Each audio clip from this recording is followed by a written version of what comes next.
After my father's funeral, I never told my sister about the Lake Tahoe cabin or the $2 million he left me.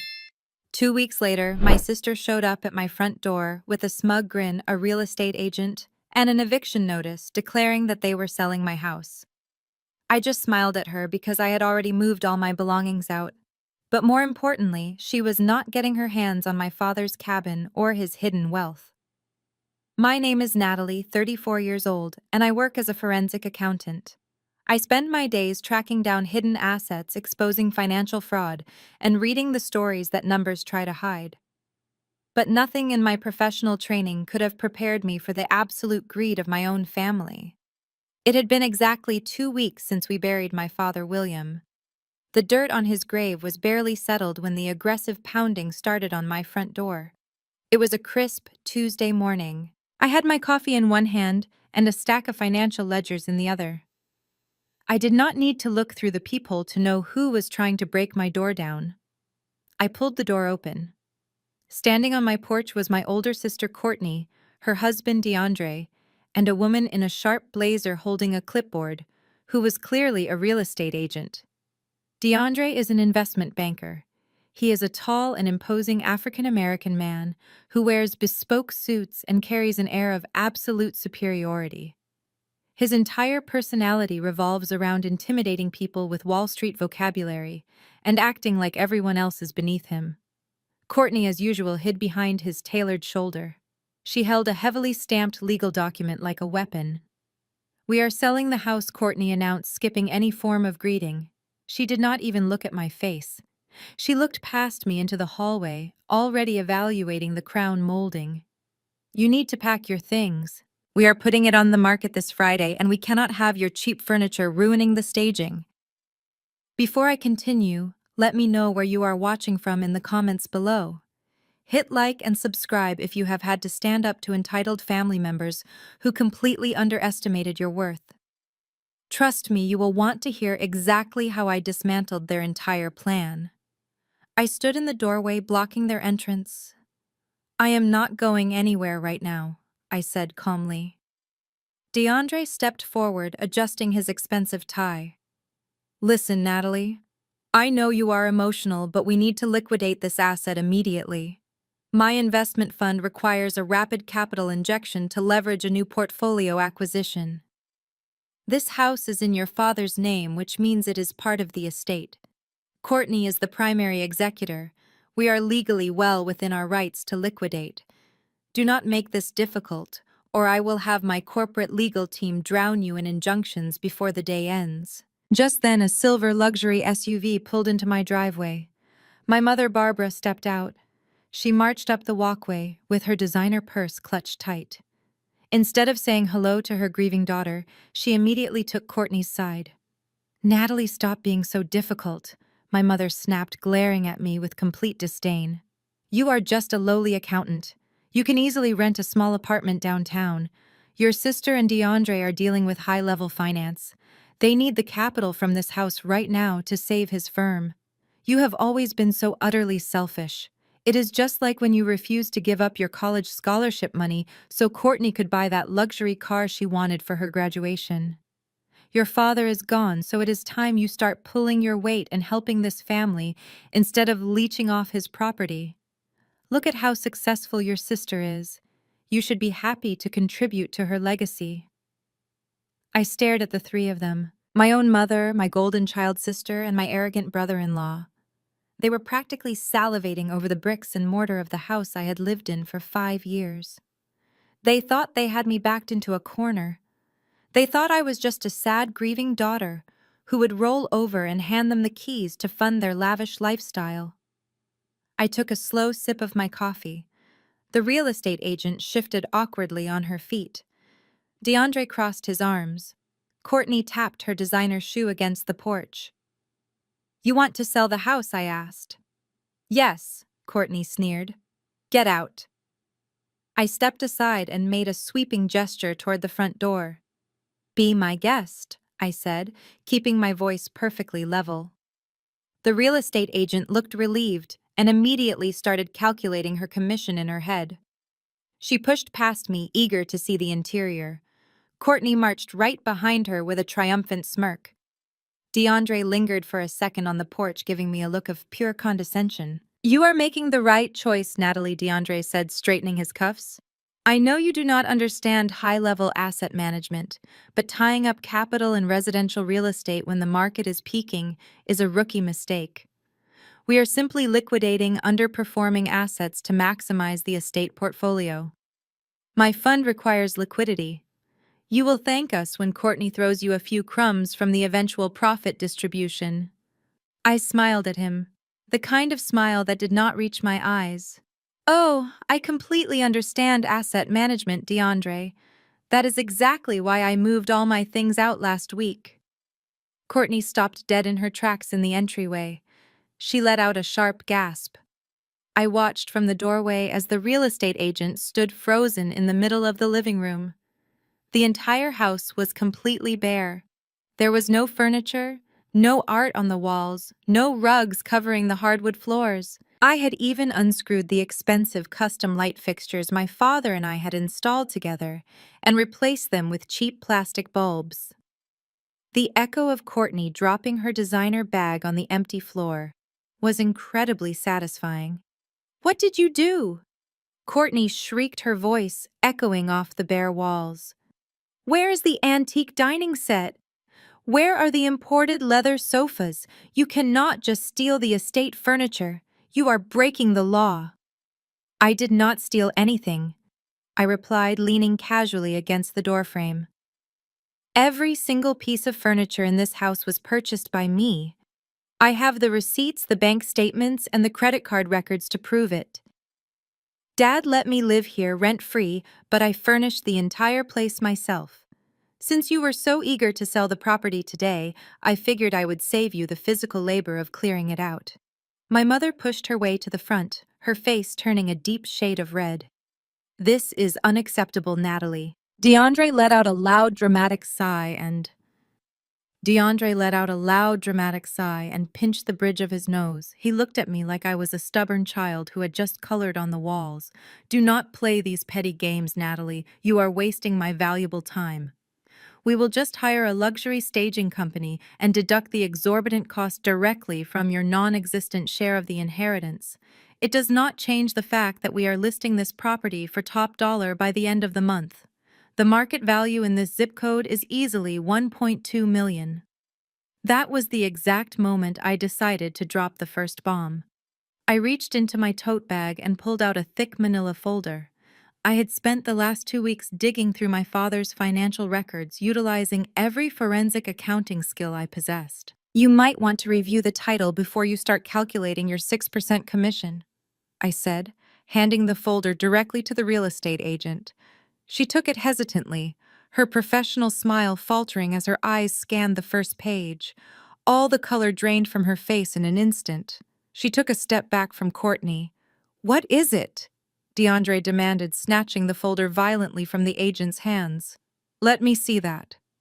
It seems my father made a few aggressive financial decisions without consulting his golden child, I said calmly, watching DeAndre's eyes dart across the page. "He took out a massive second mortgage on this property 3 years ago. The house is leveraged to the absolute limit." DeAndre furiously flipped through the documents. His eyes widened in disbelief. "This is impossible," he muttered, his confident Wall Street composure completely shattering into pieces. "It is very possible," I replied smoothly. "There is a $600,000 balloon payment currently past due. The bank has already initiated active foreclosure proceedings. I received the final default notice on Friday. So you are not selling a $1.2 million asset. You are inheriting a massive toxic debt that is about to sink you." Courtney stared at her husband in absolute horror, her mouth hanging open. "DeAndre, tell me she is lying," she demanded. "Tell me we are getting the money for the fund." DeAndre could not even speak. He just kept staring at the foreclosure notice, his hands trembling slightly under the weight of the realization. His bruised ego was palpable. He had marched up to my door expecting to easily bully a grieving sister into handing over a fortune to save his failing business. Instead, He had just walked blindly into a financial trap. I tossed my set of house keys onto the empty floorboards. They landed with a loud metallic clatter that echoed loudly through the vacant living room. "Happy selling," I told them, turning my back. "Make sure you lock up when you leave. The bank inspectors are coming tomorrow morning to assess the collateral." I had barely made it down the first 2 porch steps when my mother's voice cracked like a whip behind me. "Natalie, get back here right now. You are not walking away from this mess you created." I stopped and turned slowly. Barbara was marching out the front door, her face contorted with rage. Courtney was right behind her, literally hiding behind our mother's shoulder, whining about how unfair this situation was. "Mess I created?" I asked, raising an eyebrow. "Dad took out the mortgage, Mom. His signature is on the dotted line. He spent the money. I just lived here and paid the utilities." "Do not you dare lie to me," Barbara screamed, pointing a perfectly manicured finger at my face. "You lived with him. You are a forensic accountant. You track money for a living. There is absolutely no way you did not know he took out a $600,000 loan against his own house. You probably convinced him to do it." I let out a short, humorless laugh. "Are you listening to yourself right now? Why would I convince a dying man to secretly leverage his only asset to the point of foreclosure just to leave me homeless?"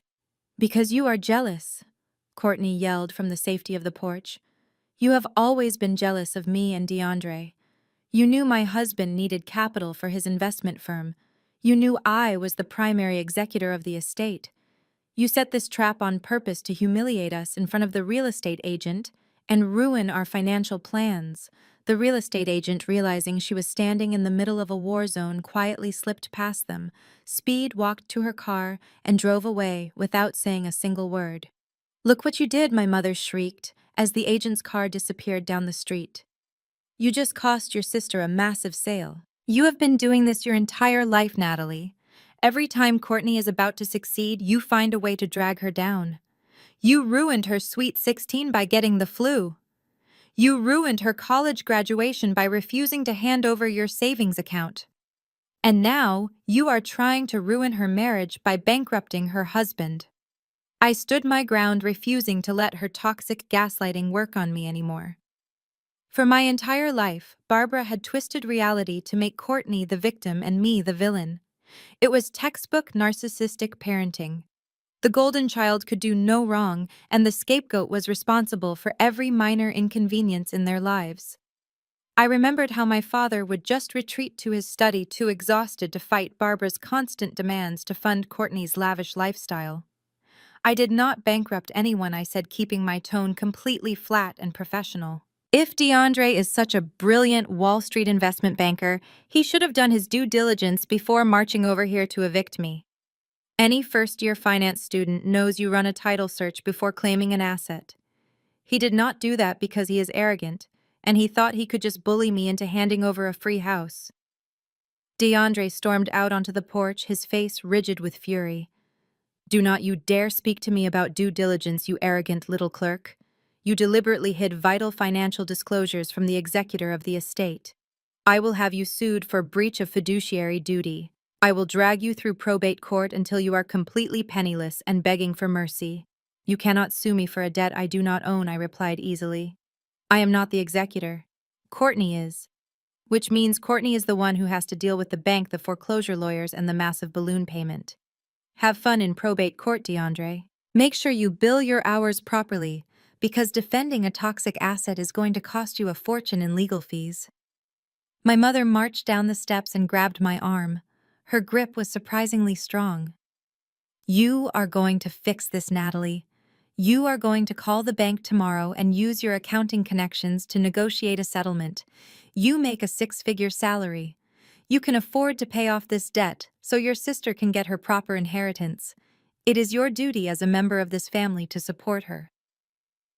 I looked down at her hand grabbing my arm, then looked directly into her eyes. "I do not owe you, Courtney or DeAndre, a single dime. Dad made his choices. You made yours when you decided to treat me like a tenant in my own childhood home. The house belongs to the bank now. I pulled my arm away forcefully. Barbara stumbled back, clutching her chest as if I had just physically attacked her. She immediately started crying, turning to Courtney for comfort. It was the same manipulative performance she had been doing for 3 decades to make me feel guilty. "You are a cold, heartless girl," my mother sobbed loudly. "Your father would be absolutely disgusted with how you are treating your only sister."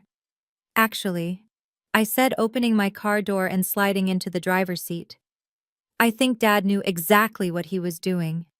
I pulled the car door shut, cutting off the sound of my mother's theatrical sobbing. The heavy thud of the door closing felt incredibly satisfying, like locking a thick steel vault on 30 years of exhausting emotional manipulation. I pressed the push to start button, and the engine purred to life. Through the passenger window, I could see Courtney stomping her foot, her face twisted in an ugly grimace that completely ruined her carefully curated trophy wife aesthetic. She looked exactly like the spoiled teenager she used to be. DeAndre was not finished. He marched right up to my driver's side window and slammed his flat palm against the glass. I calmly pressed the button to roll the window down just a couple of inches, keeping a safe physical barrier between us. "You think you are so smart?" DeAndre hissed, his voice, dropping the polished investment banker tone and revealing the raw, desperate bully underneath. "You think walking away from this underwater house is a victory? Let me make something crystal clear for you, Natalie. The house is just one single piece of the estate. Courtney is still the executor of everything else. The liquid assets, the investment accounts, the life insurance policies. I am going to make sure the probate judge freezes every single dime tied to your name." I kept my hands resting easily on the leather steering wheel, refusing to break eye contact. "You cannot freeze what you do not control, DeAndre." "I control the executor," he snapped back, pointing a heavy thumb at Courtney, who was busy trying to console our mother on the dying grass of the front lawn. "And my corporate attorneys will drag you into court so fast your head will spin. We will officially accuse you of elder financial abuse. We will say you coerced a dying man into taking out that second mortgage for your own personal gain. We will tie you up in endless litigation until you are completely bankrupt and begging us to drop the suit. You will not see a single penny from your father. I will take great pleasure in crushing your pathetic little life." I looked at him, truly observing the blind panic hiding behind his aggressive threats. A man whose investment fund was actually generating profit would not be standing in a suburban driveway threatening his sister-in-law over a foreclosed property. He was drowning, and my father's estate was supposed to be his golden life raft. "Good luck with the bank inspectors tomorrow," I said smoothly. "I suggest you wear something nice. They take highly detailed pictures of the property condition for the auction listing." I rolled the window up right in his furious face. He shouted something else, but it was muffled by the thick safety glass. I put the car in drive and pulled smoothly out of the driveway, leaving the three of them standing there in front of a worthless, empty house, burdened by $600,000 of toxic debt. As I drove down the familiar tree-lined streets of my childhood neighborhood, my hands finally started to shake. The adrenaline was wearing off, leaving behind a strange mix of profound grief and electric liberation. My father was not a perfect man. For most of my life, he had been a quiet enabler, stepping aside while my mother and sister tore me down. But in his final years after his terminal diagnosis, something fundamental shifted. He started asking me highly specific questions about my job. He asked how forensic accounting worked, how corporate shell companies were structured, and how personal assets could be legally shielded from aggressive creditors. I thought he was just taking an interest in my career to make up for lost time. Now, looking in the rearview mirror at the life I was permanently leaving behind, I realized he was gathering intelligence. He knew exactly what DeAndre and Courtney were capable of, and he knew they would come for me the second he was gone. I drove straight to my new apartment, a quiet, highly secure building on the other side of the city. My phone started blowing up immediately. First, it was a barrage of angry text messages from my mother, oscillating between extreme guilt trips and vicious insults. She called me a selfish traitor to the family, then, in the next breath, begged me to pay off the mortgage so Courtney would not be stressed. I silenced her notifications without reading the rest of her manipulative demands. Then came an official email. It was not from family. It was from the prestigious law firm handling my father's estate. The subject line was marked urgent. It was an official summons to the formal reading of the will scheduled for the following afternoon. They requested my mandatory presence alongside the executor, my sister Courtney. I smiled, setting my phone face down on my kitchen counter. DeAndre thought he had the upper hand because his wife held the legal title of executor. He thought he could use the probate courts to bleed me dry.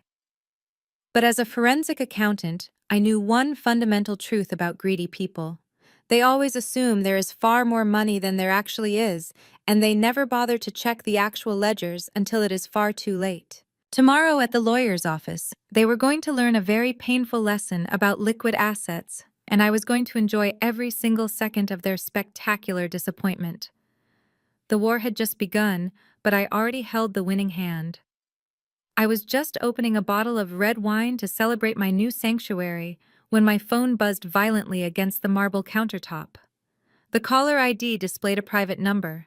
I knew exactly who it was. My mother and sister preferred to wage war through emotional text messages, but DeAndre always preferred the sound of his own voice. He believed he could talk anyone into submission. I pressed accept and put the phone on speaker, setting it down next to my laptop. "Good evening, DeAndre," I said casually, pouring a generous glass of Cabernet. "Listen to me very carefully, Natalie." His voice boomed through the tiny speaker, dripping with manufactured authority. "You may have pulled a fast one with that underwater mortgage today, but do not mistake a minor clerical oversight for a strategic victory. I have my senior analyst tearing through your father's estate portfolio right now. We are initiating a full forensic audit of every single transaction he made over the last 36 months. I took a slow sip of my wine. An audit. How terrifying. "Do not play cute with me," he snapped. "You are a low-level accountant. I deal in 9-figure acquisitions. You have absolutely no idea what kind of corporate machinery I can mobilize against you. By tomorrow morning, my legal team is filing an emergency injunction to freeze every single personal bank account tied to your Social Security number. We are submitting a formal declaration of suspected elder financial abuse to the probate judge. We will argue that you manipulated a vulnerable senior citizen into liquidating his assets to shield your own net worth." I opened my laptop and pulled up my email. "DeAndre, you cannot just freeze someone's personal accounts without probable cause and a direct evidentiary link to the estate. That is basic financial compliance." "I do not need probable cause because I have leverage," DeAndre sneered. He was slipping into his favorite Wall Street persona, the aggressive closer. "We are going to bury you in discovery requests. We will subpoena your employer and your personal tax returns. I will personally ensure your professional licensing board receives a detailed complaint regarding your ethical conduct. You will lose your CPA license. You will be completely unhireable. I am talking about total asset forfeiture and career termination. This is not a family squabble, Natalie. This is hostile litigation, and I am going to completely liquidate your future." His voice echoed in the quiet kitchen. He threw out buzzwords like asset forfeiture and hostile litigation, hoping to trigger a panic attack. But he was forgetting one crucial detail. I was a forensic accountant. I investigated white-collar criminals for a living. I heard these exact same hollow threats from embezzling executives and corrupt managers every single week. "DeAndre," I said, keeping my tone completely light and conversational, "if your investment fund is doing so incredibly well, why are you spending your Tuesday night screaming at your sister-in-law over a dead man's checking account? Shouldn't you be at a gala or closing a massive corporate merger right now?" There was a sharp intake of breath on the other end of the line. I had hit a nerve. "My fund is perfectly solvent," he growled, though his voice lacked its previous booming confidence. "This is about principle. This is about protecting Courtney's rightful inheritance from a scheming, jealous sibling. Your father had significant capital. We know he did. And if you think you can hide his liquid assets in some offshore trust, you are severely underestimating my reach." I have friends at the Securities and Exchange Commission. I have partners at the biggest law firms in the city. You are completely outmatched. I leaned against the counter and smiled at the glowing screen of my laptop. The truth was, I had not hidden a single penny of my father's money. I did not need to. The money was already gone, and tomorrow at the lawyer's office, DeAndre was going to find out exactly where it went. I appreciate the heads up, DeAndre, I replied smoothly. Make sure your elite legal team brings all their fancy paperwork to the formal reading of the will tomorrow afternoon. I would hate for them to miss the big reveal. And DeAndre. What, he barked loudly. When you try to freeze my accounts tomorrow, make sure you spell my name correctly on the injunction. Good night. I ended the call before he could utter another threat. I picked up my wine glass and walked over to my living room window, looking out at the city skyline. DeAndre was a shark accustomed to swimming in shallow waters, bullying people who did not understand financial law. But he had just swum into the deep end. He was so desperate for an infusion of cash that he was completely blind to the trap closing around him. He thought he was hunting me, but he was actually just following the breadcrumbs I had left for him. Tomorrow, the Golden Child and her Wall Street husband were going to face the reality of their own financial incompetence, and I was going to be front row center to watch the entire empire crumble. The following afternoon, I walked through the heavy glass doors of Harrison and Associates, one of the most prestigious estate law firms in the city. The lobby smelled of expensive leather and old money. I checked in with the receptionist and was escorted into a massive conference room. It featured a polished mahogany table that looked like it belonged in a corporate boardroom. I took a seat near the back corner, pulling out a legal pad and a pen. I was not there to grieve. I was there to audit. 10 minutes later, the heavy oak doors swung open and the performance began. Courtney entered first, supported by my mother on one side and DeAndre on the other. Courtney was wearing a custom black designer dress and a wide-brimmed hat, complete with a sheer black veil. She looked like she was starring in a daytime soap opera about a wealthy widow rather than attending a routine probate meeting for our father. She was dabbing her perfectly dry eyes with a monogrammed silk handkerchief. My mother, Barbara, looked equally theatrical. She glared at me the moment she walked in. She patted Courtney's hand and guided her to the plush leather chairs at the head of the table, purposely leaving me isolated on the opposite end. DeAndre did not come alone. Following closely behind him were two men in sharp gray suits carrying thick leather briefcases. These were clearly the corporate attorneys he had threatened me with the night before. DeAndre walked in with his chest puffed out. He surveyed the conference room as if he had already purchased the entire building. He slammed a thick stack of legal documents onto the mahogany table right in front of me. It was a purely calculated intimidation tactic. I simply glanced at the papers, smiled politely, and went back to writing the date at the top of my legal pad. Mr. Harrison, the senior partner who had handled my father's affairs for 2 decades, finally entered the room. He was a tall, distinguished man in his late 60s with a very no-nonsense demeanor. He took his seat at the head of the table and opened a thick leather binder. "Before we begin," Mr. Harrison said, looking over his reading glasses, "I want to express my deepest condolences to the family. William was a good man and a valued client." Courtney immediately let out a loud, dramatic sob. "Oh, Mr. Harrison," she wailed, leaning heavily against DeAndre. "It has been absolutely unbearable. My father and I were so incredibly close. He relied on me for everything in his final months. I am just so heartbroken that his final wishes are being disrespected by certain people in this room." She shot a venomous glare in my direction. My mother nodded vigorously in agreement, whispering comforting words into Courtney's ear. Mr. Harrison cleared his throat, looking slightly uncomfortable with the theatrical display. "Yes, well, we are here to ensure his exact wishes are carried out according to the law." DeAndre leaned forward, resting his elbows on the table and steepling his fingers. He spoke over the lawyer, trying to seize control of the room. Mr. Harrison, before you read the standard provisions, my legal team has prepared an emergency injunction regarding the estate. As my wife is the named executor, we have reason to believe that Natalie has engaged in severe financial misconduct. We are formally requesting that all of Natalie's personal assets be frozen immediately, pending a full forensic investigation into elder abuse and the misappropriation of a $600,000 mortgage. The two corporate lawyers behind DeAndre nodded in unison, sliding their briefcases onto the table as if preparing for a massive courtroom battle. I did not interrupt. I did not defend myself. I just sat back in my chair and watched them play their hands. As a forensic accountant, I knew that the loudest person in the room was usually the one hiding the biggest deficit. DeAndre was trying to use a smoke and mirrors tactic to secure his payout before anyone could look closely at the actual numbers. Mr. Harrison looked at the massive stack of papers DeAndre had slammed down. He looked back up at DeAndre with a completely blank expression. He did not look intimidated. He looked annoyed.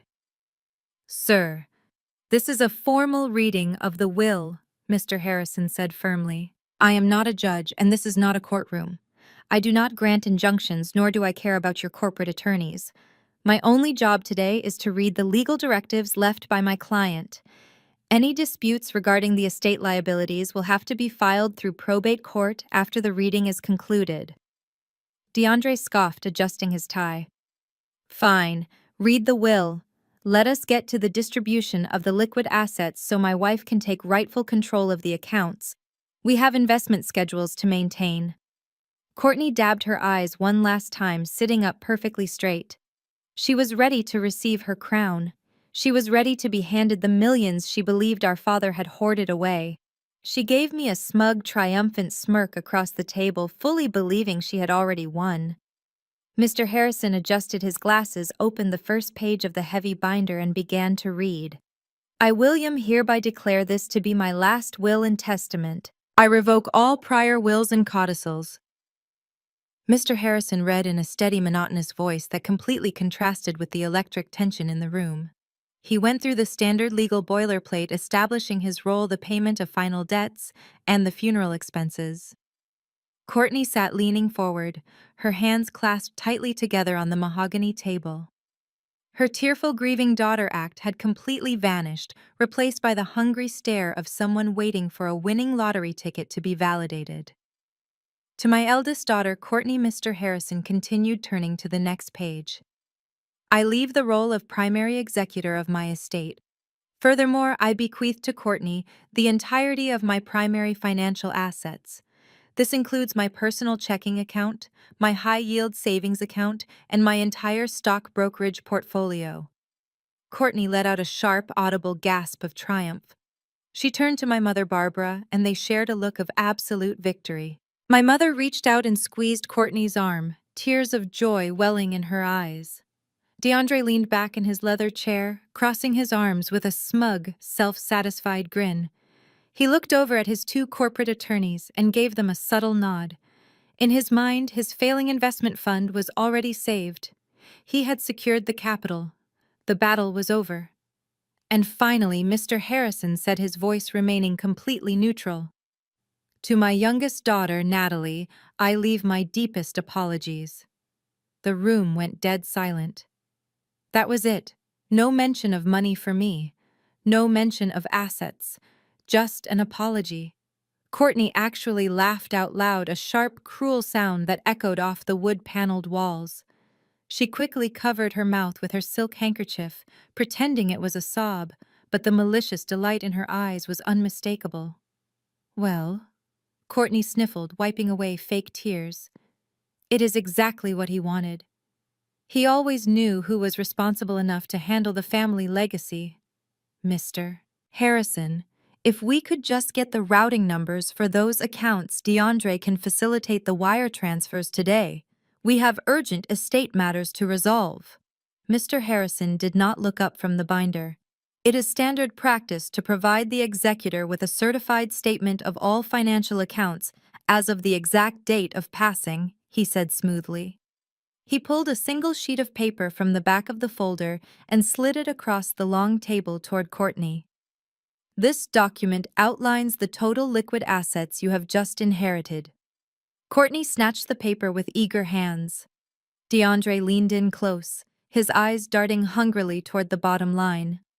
I watched them from my corner of the table, my pen resting quietly on my legal pad. I watched the exact moment their entire world shattered.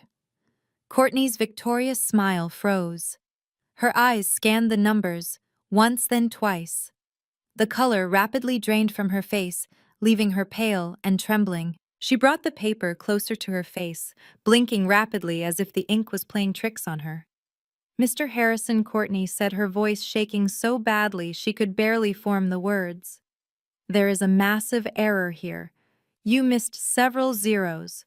My father had hundreds of thousands of dollars. There is no error, Courtney, Mr. Harrison replied flatly. Those balances were certified by the banking institution yesterday afternoon. DeAndre aggressively ripped the paper out of his wife's hands. His eyes widened in absolute horror as he read the numbers. He stood up abruptly, his chair scraping loudly against the hardwood floor. This is a joke, DeAndre shouted. Checking account $412. Savings account $17.40. Brokerage account 0. Where is the money? He was a wealthy man. He had a massive retirement portfolio. Mr. Harrison closed the heavy leather binder with a solid thud. William liquidated his entire stock portfolio exactly 5 years ago. His standard accounts have been steadily declining since then. The estate is completely broke. DeAndre pivoted toward me, his face contorted with pure rage. You stole it! He roared, pointing a trembling finger directly at my face. You drained his accounts. You transferred the money to yourself. I am calling the police right now. This is a federal crime. The two corporate lawyers behind him looked extremely uncomfortable. They realized they were billing hours to a client who had absolutely zero assets. My mother started screaming, completely losing her mind, calling me a thief and a monster. The conference room dissolved into absolute chaos. I did not flinch. I did not raise my voice. I waited for DeAndre to stop yelling. Then I opened my own manila folder. I did not touch a single penny of his money, DeAndre, I said calmly. But I am a forensic accountant, and I know exactly where all those missing millions went. I slid a thick stack of bank statements across the mahogany table. They landed right on top of DeAndre's useless emergency injunction paperwork. The corporate lawyers flanking him immediately leaned in to look at the documents, their professional curiosity overriding their loyalty to their client. These are certified wire transfer records from exactly 5 years ago, I explained, keeping my voice steady and loud enough to command the entire room. Notice the date, Courtney. It was 2 months before your extravagant wedding in Italy. The same time DeAndre told everyone his flagship investment fund was generating record profits. DeAndre stared at the top page. I watched a single bead of sweat form at his hairline. He opened his mouth to speak, but no sound came out. I continued addressing the room. The truth is, DeAndre was completely underwater. His fund had made a series of catastrophic bets on toxic commercial real estate. He was facing a massive liquidity crisis, and the Securities and Exchange Commission was preparing a preliminary audit.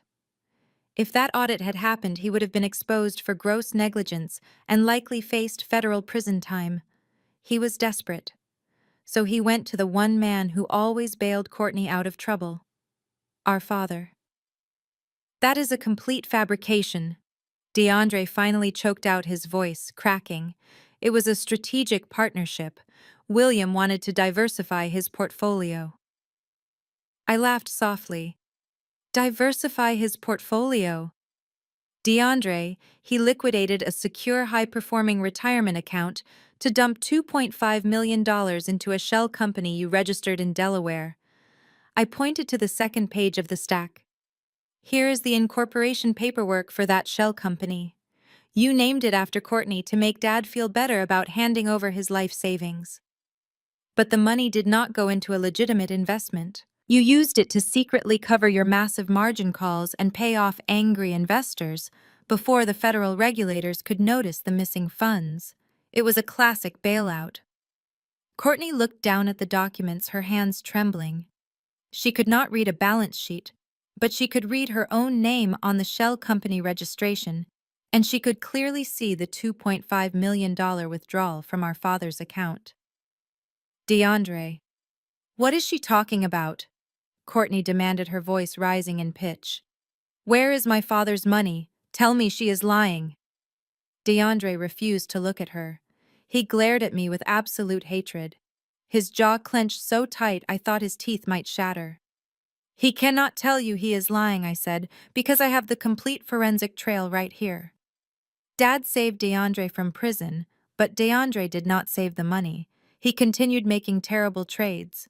Within 18 months, that $2.5 million was completely gone, vaporized in bad market bets to maintain his wealthy lifestyle. Dad knew the money was lost forever. That is why he had to take out the second mortgage on the house just to pay his own basic medical bills during his final years. He ruined himself to protect your perfect image, Courtney. DeAndre tried to salvage his pride. He stood up straight and pointed a finger at me. You hacked into confidential banking systems to get this information, he accused desperately. That is a federal offense. I will have you arrested for cybercrimes. My legal team will destroy you. I did not hack anything, I replied, tapping my legal pad. Dad gave me read-only access to his accounts before he died. He kept every single paper statement in a locked filing cabinet. He knew you would try to blame me when the money ran out. He left me the paper trail to defend myself against your inevitable greed. He left me the truth. The corporate lawyer, who had already closed his briefcase, leaned down and whispered harshly into DeAndre's ear. I could not hear the exact words, but the message was clear. They were dropping him as a client immediately.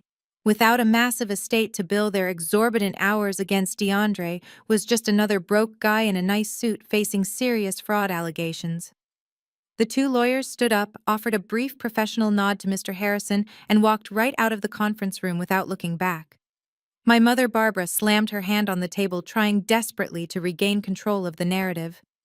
Even if this is true, she shouted, William did the right thing. He protected his family. DeAndre is a brilliant businessman who just hit a rough patch. Family helps family. You should be ashamed of yourself for bringing this up, Natalie. It is none of your business. I turned my attention to my mother. None of my business, Mom. You and Courtney literally showed up at my house yesterday, threatened to evict me, and demanded I pay off a $600,000 debt that only exists because DeAndre blew Dad's entire fortune on Wall Street. You dragged me into this conference room today to freeze my personal bank accounts. It became my business the second you tried to make me pay for his catastrophic failures. I looked back at DeAndre, who was now sweating profusely, his pristine bespoke suit suddenly looking like a cheap costume. There is no hidden offshore account, DeAndre. There is no secret trust fund filled with cash, I said softly. You spent your wife's entire inheritance 5 years ago to save your own skin. You are standing in the wreckage of your own financial incompetence. The estate is bankrupt because of you. Mr. Harrison cleared his throat loudly into the heavy silence. As I stated earlier, he said, his tone completely devoid of sympathy. The liquid assets amount to $429.40. Courtney, as the executor, it is your legal responsibility to use those remaining funds to begin settling the outstanding estate debts, which, as we now know, include a massive foreclosure. Courtney burst into real tears this time. She buried her face in her hands, her luxurious black veil falling forward as she sobbed hysterically. The golden child had finally received her crown, and it was made entirely of debt. Courtney burst into real tears this time. She buried her face in her hands, her luxurious black veil falling forward as she sobbed hysterically. The golden child had finally received her crown, and it was made entirely of debt. DeAndre did not reach out to comfort his weeping wife. He did not offer a single word of reassurance to the woman he had married. Instead, he stared straight at the wall, his jaw clenched so tightly I thought his teeth would crack under the pressure. His massive ego simply could not process the fact that he had been completely outplayed in a room full of professionals. He had walked in expecting a multi-million-dollar bailout, and now he was leaving with a worthless checking account and a looming federal investigation into his failing fund. My mother wrapped her arms tightly around Courtney, glaring at me over my sister's shaking shoulders. "Look what you have done," Barbara hissed, completely ignoring the mountain of evidence I had just presented. "You are tearing this family apart. You always ruin everything." I gathered my legal pad and slipped the bank statements back into my manila folder. "I did not ruin anything, Mom," I said quietly. "I just brought the receipts. You three can figure out how to pay the bank tomorrow." I turned and walked out of the conference room. I did not look back. Walking through the heavy glass doors of the law firm and stepping out into the crisp afternoon air felt like shedding a massive weight. I had finally spoken the truth. I had finally stopped carrying their dark secrets.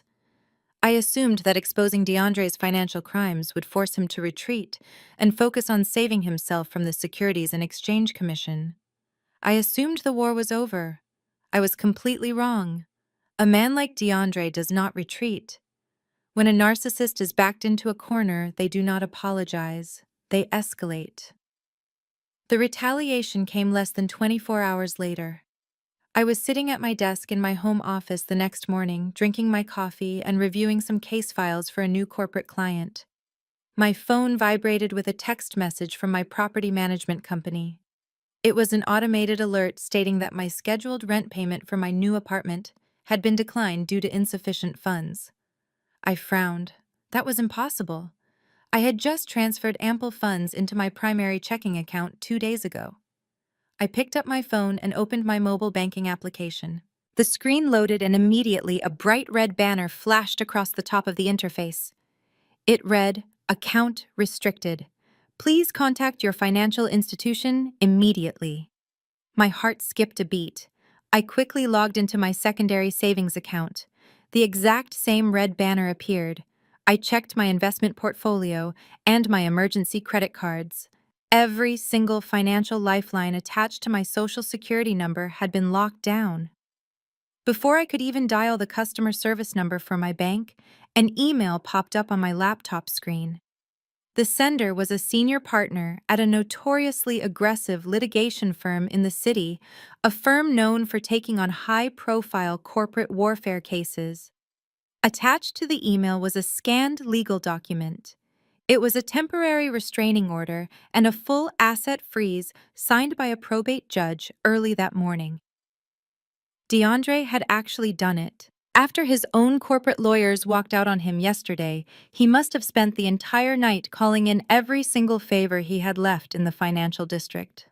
He had found a firm desperate enough or perhaps corrupt enough to take his case on a contingency basis. They had filed an emergency ex parte motion with a friendly probate judge. The filing explicitly claimed that I was a massive flight risk who had embezzled millions from a vulnerable senior citizen. They weaponized my own profession against me, arguing to the judge that as a forensic accountant, I possessed the highly specialized technical skills necessary to wire stolen assets offshore and make them vanish completely if my domestic accounts were not frozen immediately. Because the motion was filed as an emergency, I had not been given a chance to defend myself in court.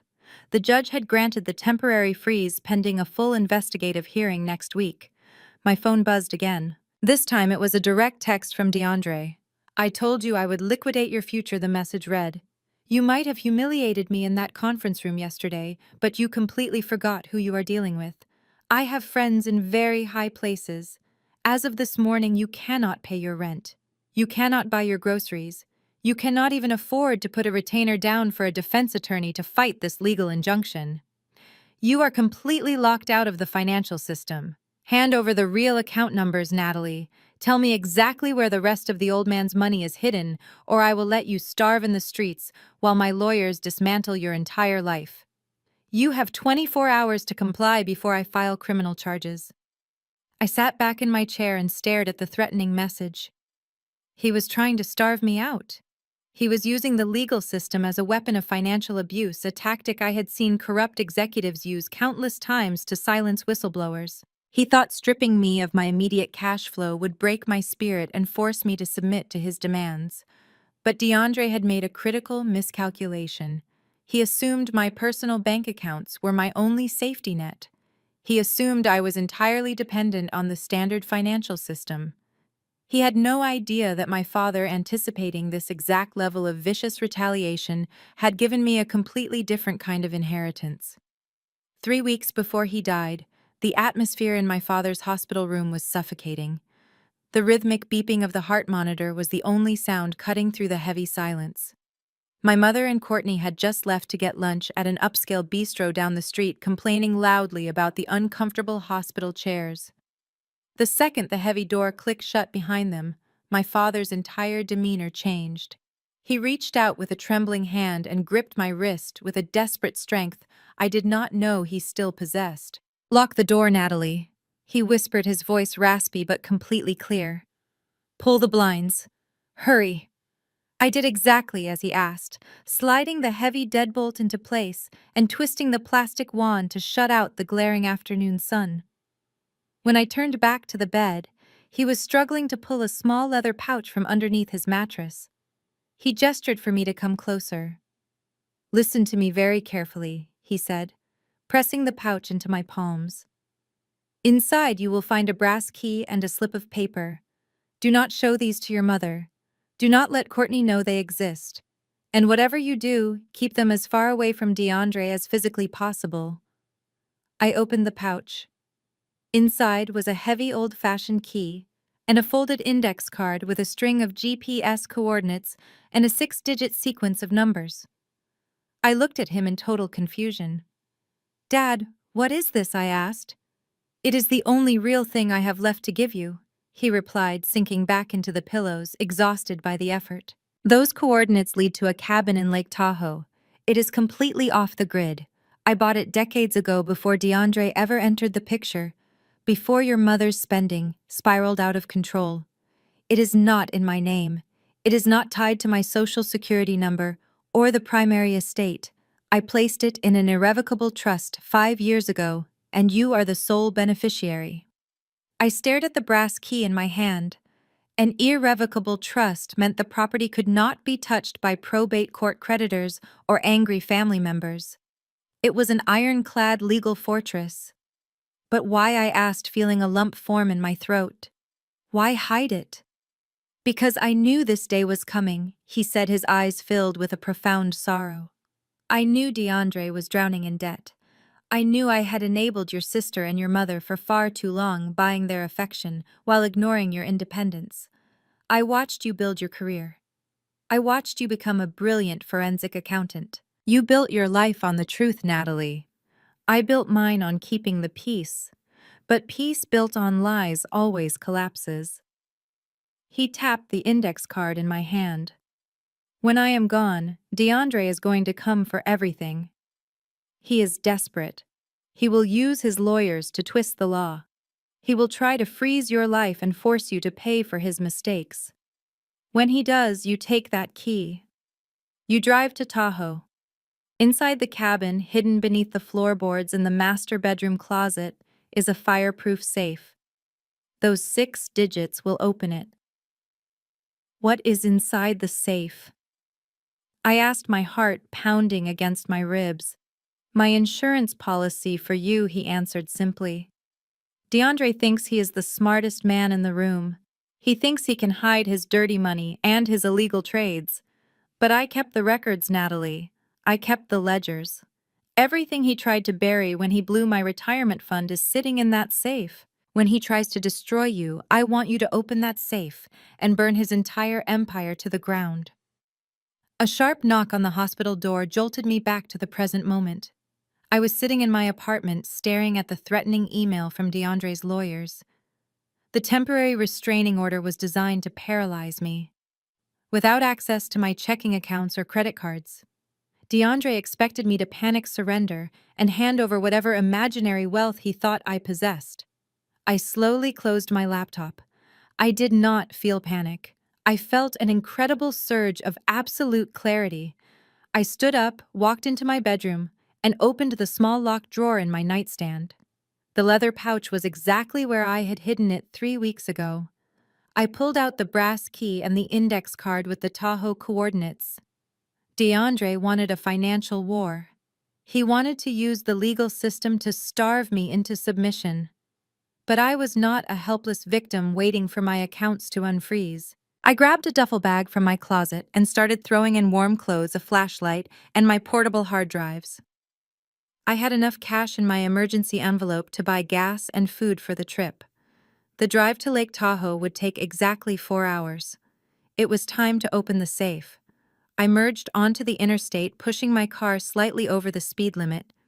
The towering glass and steel skyline of the financial district quickly shrank in my rearview mirror, fading into the gray morning mist. It was replaced by suburban sprawl and eventually the dense, towering pine forests of the mountain pass. The rhythmic hum of my tires against the cold asphalt provided the perfect white noise. My initial burst of adrenaline began to settle, replaced by the cold, calculating precision of my forensic training. DeAndre thought he had paralyzed me. An ex parte temporary restraining order is a brutal legal weapon. It is designed to strike without warning, cutting off a target's oxygen supply before they even know they are in a fight. By freezing my social security number across the major banking networks, his lawyers had essentially turned me into a financial ghost. But as I navigated the winding mountain roads, my professional mind began dissecting his strategy, searching for the inherent flaws. His attack was broad, aggressive, and entirely dependent on the standard retail banking system.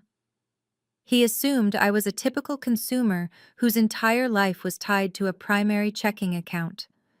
He fundamentally misunderstood the mechanics of wealth preservation. A properly structured, irrevocable trust does not exist under a personal social security number. It operates as an entirely separate legal entity. It possesses its own tax identification number. It files its own independent tax returns. Legally speaking, I did not own the Lake Tahoe cabin or the assets hidden inside it.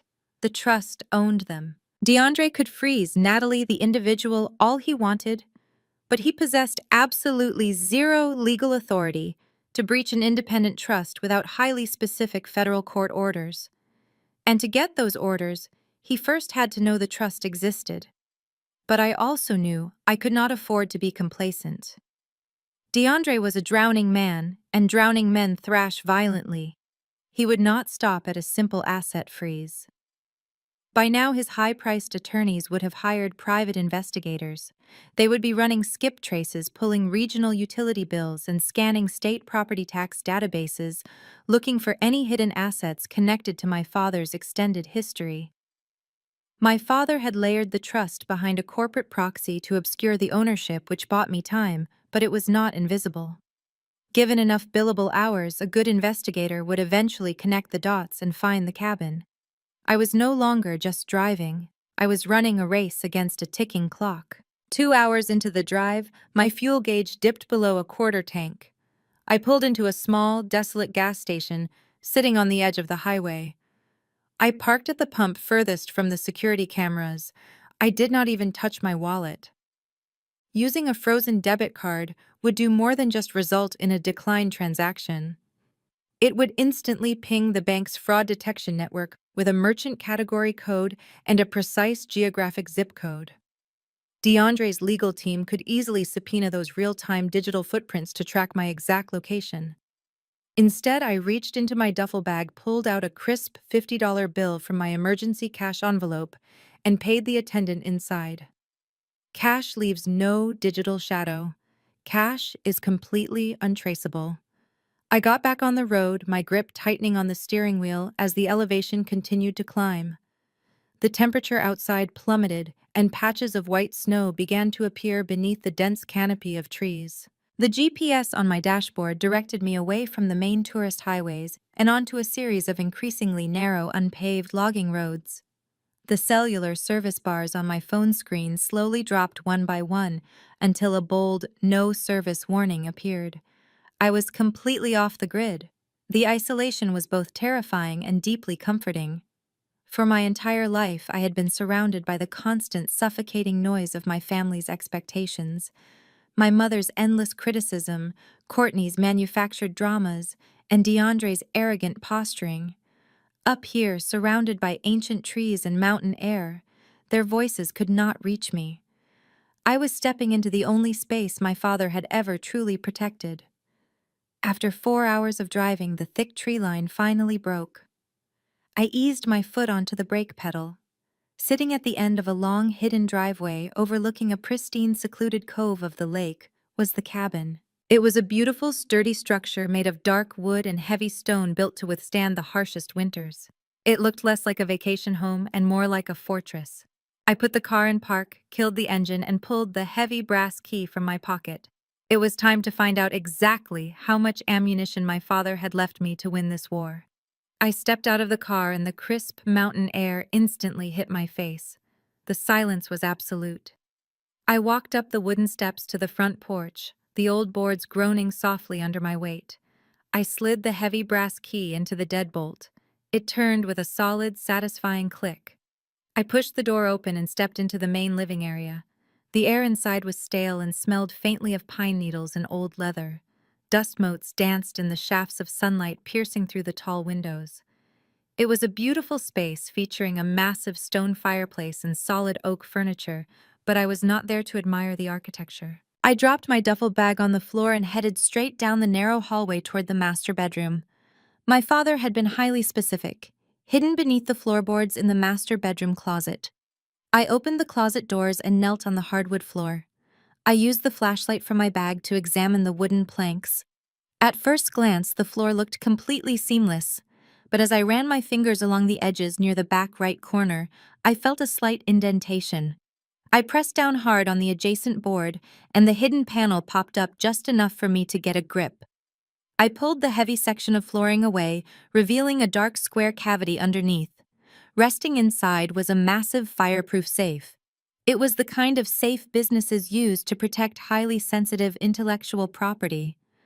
I pulled the folded index card from my pocket and smoothed it out on my knee. My hands were shaking slightly. I took a deep breath, steadying myself, and punched in the 6-digit sequence.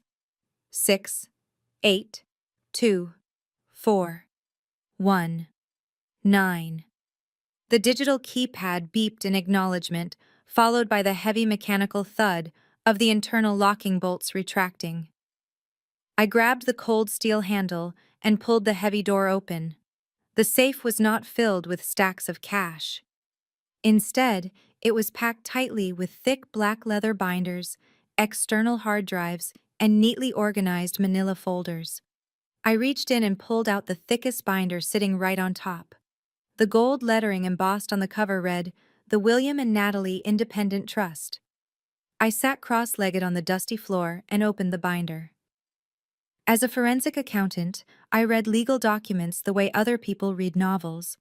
I immediately bypassed the standard boilerplate language and went straight for the declarations page and the schedule of assets. My eyes scanned the precise columns of text and numbers, and my breath caught in my throat. My father had not just hidden a cabin. He had established a generation-skipping, fully funded, irrevocable trust exactly 5 years ago. That timeline was incredibly significant. It was the exact same month DeAndre had blown the $2.5 million on his failing investment fund. The moment my father realized DeAndre was a financial parasite, he had quietly secured the rest of his legitimate wealth. I looked at the principal balance listed on the certified bank statement attached to the trust documents. $2 million. It was sitting in a highly secure, diversified portfolio completely detached from his primary estate. And right there, highlighted under the beneficiary designation, was my name. I was the sole trustee and the sole beneficiary. Courtney was explicitly excluded by name. DeAndre was explicitly excluded by name. There was even a highly specific poison pill clause drafted into the trust. It stated that if any family member attempted to contest the trust, they would be held completely liable for all legal fees and immediately barred from ever receiving a single penny. My father had built a financial fortress that DeAndre could never breach.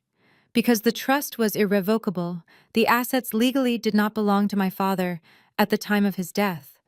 Therefore, they did not belong to his estate. They could not be touched by probate court. They could not be frozen by the temporary restraining order DeAndre had maliciously filed against me. The $2 million and the Lake Tahoe property were completely untouchable. I sat there holding the heavy binder in my lap, overwhelmed by a sudden wave of emotion. My father had spent the last 5 years of his life pretending to be broke to protect my future. He had played the long game perfectly. He knew DeAndre would try to destroy me, so he had handed me the exact weapon I needed to destroy DeAndre first. I carefully placed the trust binder beside me and looked back into the dark cavity of the safe. The trust was just the beginning. I reached back in and pulled out the next stack of folders. These were detailed financial ledgers, and they had DeAndre written all over them. I opened the first ledger. The pages were filled with my father's meticulous handwriting, tracking every single illicit wire transfer and shell company DeAndre had used to launder the remaining funds from his failing investment firm. My father had not just tracked the lost $2.5 million. He had kept a comprehensive shadow accounting book of DeAndre's entire fraudulent operation. I was holding enough evidence to send my brother-in-law to federal prison for a very long time. Suddenly, a sharp, piercing chime echoed through the silent cabin.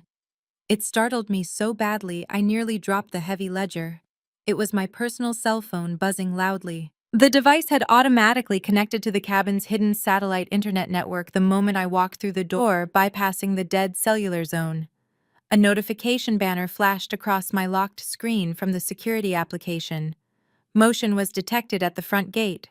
I quickly tapped the notification, bringing up the live video feed from the camera mounted on the wooden archway at the end of the long driveway. A massive black luxury SUV with tinted windows was idling aggressively in front of the locked iron gate. I watched as the driver door swung open. A man stepped out into the dirt. It was not DeAndre. He was a broad-shouldered man wearing a cheap gray suit and holding a thick tablet.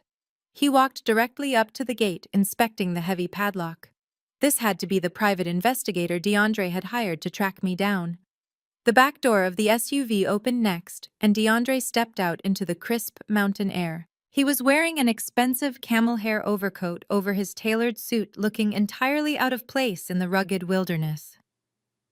He strutted over to the investigator, pointing at the gate and issuing obvious commands. A moment later, Courtney emerged from the vehicle, wrapping a thick designer scarf around her neck and shivering violently. My mother, Barbara, followed closely behind her, clutching her purse and looking around the dense forest with absolute disgust. They had finally found me. The investigator must have pulled the satellite internet billing records or tracked my license plate through the toll cameras on the interstate. DeAndre had spared absolutely no expense to hunt me down. He believed I had fled here to hide, to cower in fear after he maliciously froze my bank accounts. He thought he was closing in for the final kill. I watched the live feed as the private investigator retrieved a pair of heavy bolt cutters from the trunk of the SUV. He clamped the massive steel jaws around the padlock on the front gate and snapped it in half with a sharp crack. DeAndre smiled, a smug, triumphant grin spreading across his face. He waved the investigator back into the driver's seat and climbed into the back of the SUV. The heavy black vehicle lurched forward, tires crunching loudly over the gravel as it began the slow ascent up the winding driveway toward the cabin. I had exactly 2 minutes before they reached the front porch. I did not panic at all. I did not scramble to hide the documents. The fear that had plagued my entire childhood, the constant anxiety of displeasing my mother or angering my sister, was completely gone. I calmly closed the financial ledger and placed it back inside the fireproof safe. I left the massive iron door wide open. I wanted DeAndre to see exactly what was inside. I wanted him to look his own destruction right in the face. I stood up and brushed the dust off my jeans. I walked out of the master bedroom and down the narrow hallway, moving with deliberate, measured steps. The heavy crunch of gravel outside grew louder, followed by the deep rumble of the SUV engine shifting into park. Car doors slammed shut one after another. Heavy footsteps stomped onto the wooden stairs leading up to the front porch. I stood perfectly and completely still in the center of the living room, my eyes locked on the heavy oak front door. "Open the door!" DeAndre shouted from outside, his voice muffled by the thick wood but dripping with absolute arrogance. "We know you are in there. The private investigator tracked your little getaway. Your accounts are frozen. You have absolutely zero leverage and nowhere left to run. Open this door right now before I have my guy break it down." My mother's shrill voice joined in. "Stop being so incredibly selfish and open the door," she demanded. "You are making your sister stand out here in the freezing cold. You are acting like a complete lunatic, Natalie. Let us inside this house immediately so we can settle this estate properly today." I walked slowly to the front door. I did not unlock it immediately. I let DeAndre bang his fist against the thick oak wood for another 10 seconds, letting his arrogant frustration peak. Then I reached out, turned the heavy brass deadbolt, and pulled the door wide open. DeAndre immediately lunged forward, attempting to forcefully shoulder his way past me into the cabin. I planted my feet firmly on the threshold and shoved my hand flat against his expensive camel hair overcoat, stopping his momentum completely. He looked down at my hand, his eyes widening in absolute shock that I had dared to physically block his path. He was a man used to people instantly cowering when he entered a room. "Do not ever put your hands on me," DeAndre hissed, taking a half step back and aggressively brushing off his coat, as if my touch had soiled the expensive fabric. "Move out of the way, Natalie. You are trespassing on private property," I said, keeping my voice perfectly level and refusing to break eye contact. "You just hired a man to destroy a locked gate. That is the legal definition of breaking and entering. You have absolutely no right to be standing on this porch." DeAndre let out a sharp, condescending laugh. "Private property? Are you completely delusional? This is William's cabin. He might have hidden it out here in the woods, but my investigator pulled the county tax records. Since your father is dead, this cabin is officially an asset of the primary estate. My wife is the sole legal executor of that estate. That means Courtney owns this cabin, not you. You are the one trespassing." Courtney shoved her way past the private investigator. She was shivering violently in the freezing mountain air, her teeth chattering beneath her designer scarf. She glared at me with absolute contempt. "Move out of the doorway right now," she demanded. "You are acting like a crazy person. You ran away and hid in the wilderness because you knew DeAndre beat you in court. You knew we froze your accounts. Now get out of my cabin before I freeze whatever pathetic assets you have left." My mother pushed her way to the front, her face red with anger and the biting cold. "Natalie, this has gone far enough," Barbara snapped. "You have embarrassed this family for the absolute last time. DeAndre has been incredibly patient with your childish tantrums. We drove 4 hours up a mountain just to talk some sense into you. Let us inside right now so we can sit down and discuss how you are going to pay back the money you owe this family." I did not move an inch. "I owe this family nothing, Mom.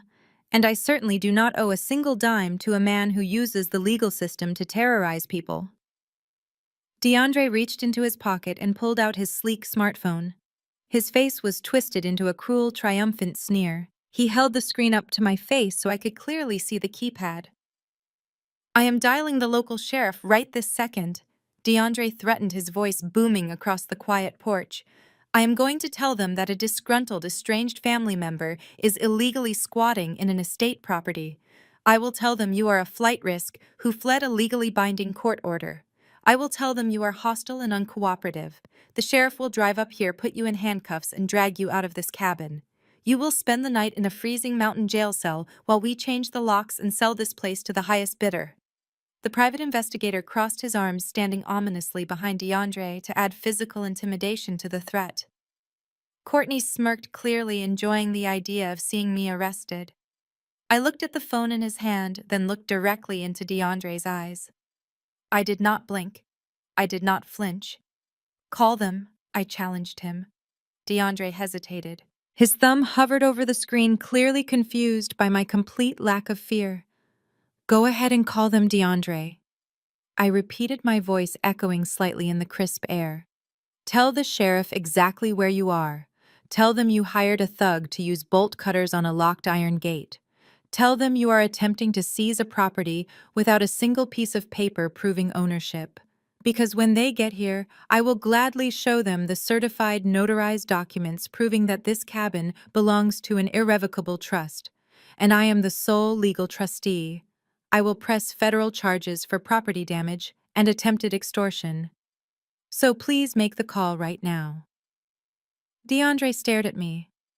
The smug confidence began to crack, replaced by a flicker of genuine uncertainty.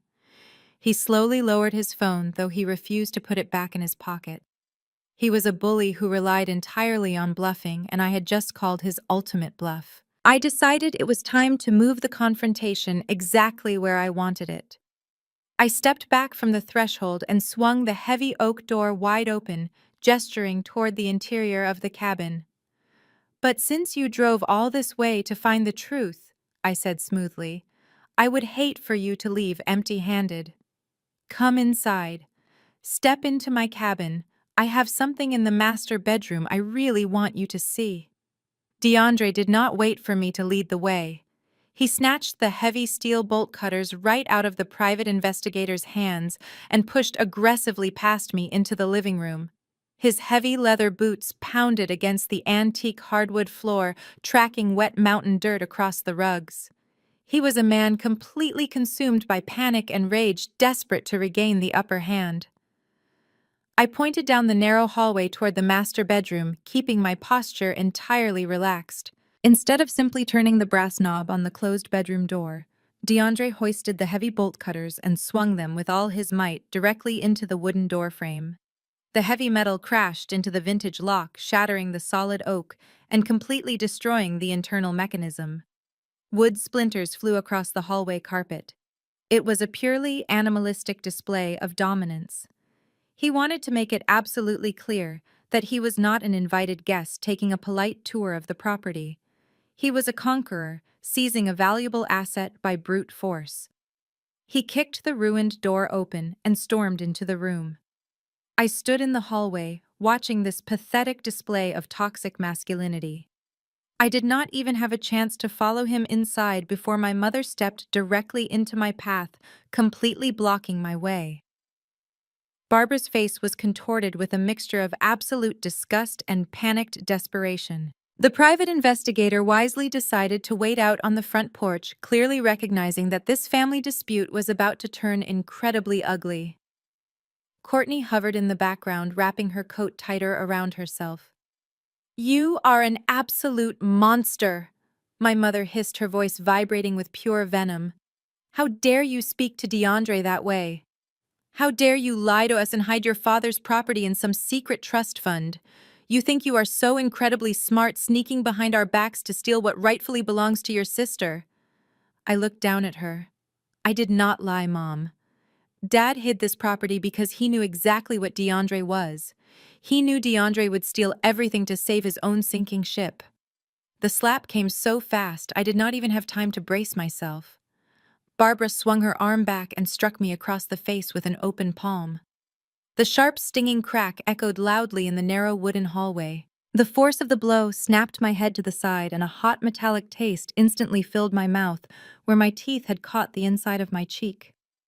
Courtney gasped loudly from the living room, but she did not step forward to intervene. She never did. She just stood there clutching her expensive designer scarf, watching our mother do the dirty work of breaking me down.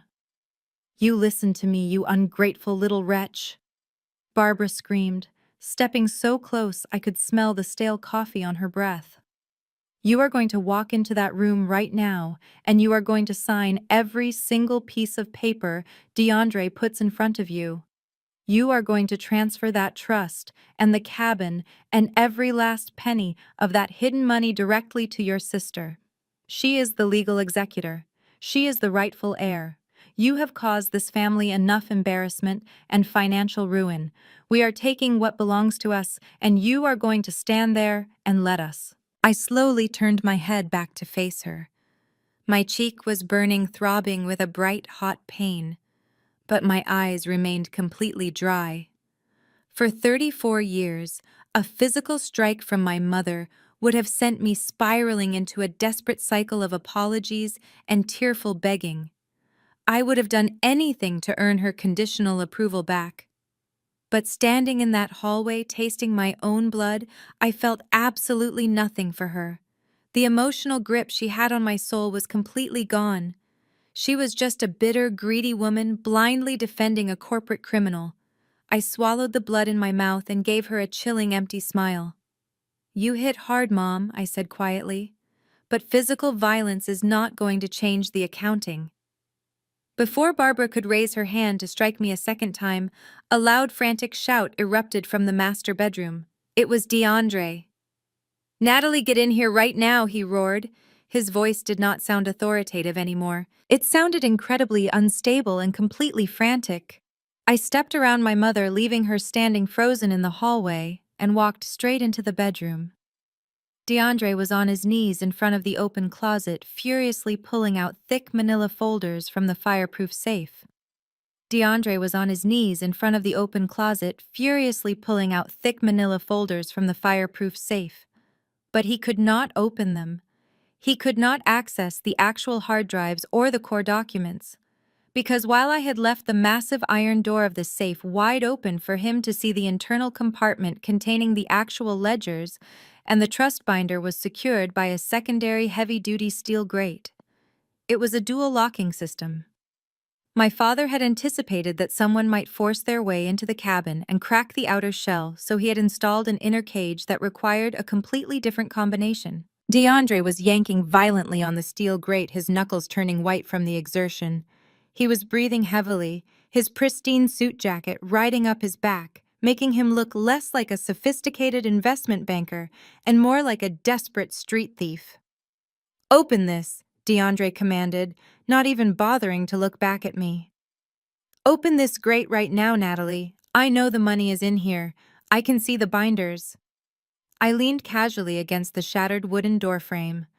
I pulled my smartphone from my pocket and slowly tapped the screen, opening the clock application. I set a timer for exactly 10 minutes. I pressed start. "You have exactly 10 minutes before the local sheriff arrives," I announced calmly. DeAndre froze. He slowly turned his head to look at me, his eyes wide with a mixture of confusion and sudden fear. "What did you say?" he asked, his voice dropping to a harsh whisper. "I told you I was not going to call the sheriff," I replied, holding up my phone so he could see the digital numbers ticking down. I did not call them. The silent alarm system built into the front gate called them the second your private investigator snapped that padlock. This is an irrevocable trust property. It is heavily monitored by a private security firm. The moment the perimeter was breached, they dispatched local law enforcement. Courtney let out a terrified shriek from the living room. "DeAndre," she yelled, her voice bordering on hysteria. "We need to leave. If the police catch us up here breaking into a safe, they will arrest us. We cannot have a criminal record. It will ruin our reputation." DeAndre ignored his wife. He stood up from the floor, his towering frame casting a long shadow across the small bedroom. He took 2 menacing steps toward me. "Give me the combination to that grate," he demanded, his voice low and vibrating with violent intent. "You are going to open it, and I am going to take those binders, and then we are leaving. If you do not give me those numbers right now, I will break your arm, Natalie. I swear to God I will physically break you." My mother gasped from the hallway. "DeAndre, no," she pleaded weakly. "Do not hurt her. Just make her tell us the numbers." I did not retreat. I looked straight up into DeAndre's furious eyes. The digital timer on my phone silently ticked down. 9 minutes and 20 seconds. "You do not want those binders, DeAndre," I said softly. "Do not tell me what I want," he roared, slamming his fist into the wall next to my head. The drywall cracked under the impact. "The money is in there. William's millions are sitting right behind that steel grate. I know it. He stole my rightful partnership capital and hid it in this cabin. Give me the code. I shook my head slowly. There is no cash in that safe. There are no gold bars. There are no bearer bonds. The $2 million is sitting in an institutional investment account managed by a third-party trustee firm in Delaware. You cannot touch it. You could blow this entire cabin to pieces with dynamite, and you still would not be able to access a single penny of that money without my authorized signature. DeAndre grabbed me by the shoulders, his heavy hands digging painfully into my collarbones. He shook me violently. Then what is in the safe? He screamed, his polished facade completely shattering, revealing the terrified cornered animal underneath. What is in the folders? I let him shake me. I did not fight back. I just looked at him with absolute pity. The truth, I answered. The ledgers, the hard drives, every single piece of paper documenting the $2.5 million you stole from my father 5 years ago. He tracked everything, DeAndre. He tracked the shell companies. He tracked the offshore transfers. He tracked the massive margin calls you secretly covered to hide your incompetence from the federal regulators. It is all right there, sitting behind that steel grate. A complete, unbroken chain of evidence proving you are a fraud and a criminal. DeAndre stopped shaking me. His hands slowly released my shoulders. The color drained from his face, leaving his skin a sickly, ashen gray. He stumbled backward, his eyes darting wildly from my face to the fireproof safe and back again. 8 minutes, I said quietly, glancing at my phone. The sheriff is coming up the mountain, and when he gets here, he is going to find a desperate man who just broke into a secure facility, trying to steal evidence of his own federal crimes. DeAndre was breathing in shallow, ragged gasps. He looked at the safe, the physical manifestation of his ultimate destruction sitting just inches away but completely out of his reach. He had spent years building an empire on lies, using my father's money to fund a lavish lifestyle while legally terrorizing anyone who dared question him. He thought he was untouchable. But my father had built a trap, and DeAndre had just walked right into the steel jaws. Give me the code, DeAndre whispered, his voice trembling uncontrollably. Please, Natalie.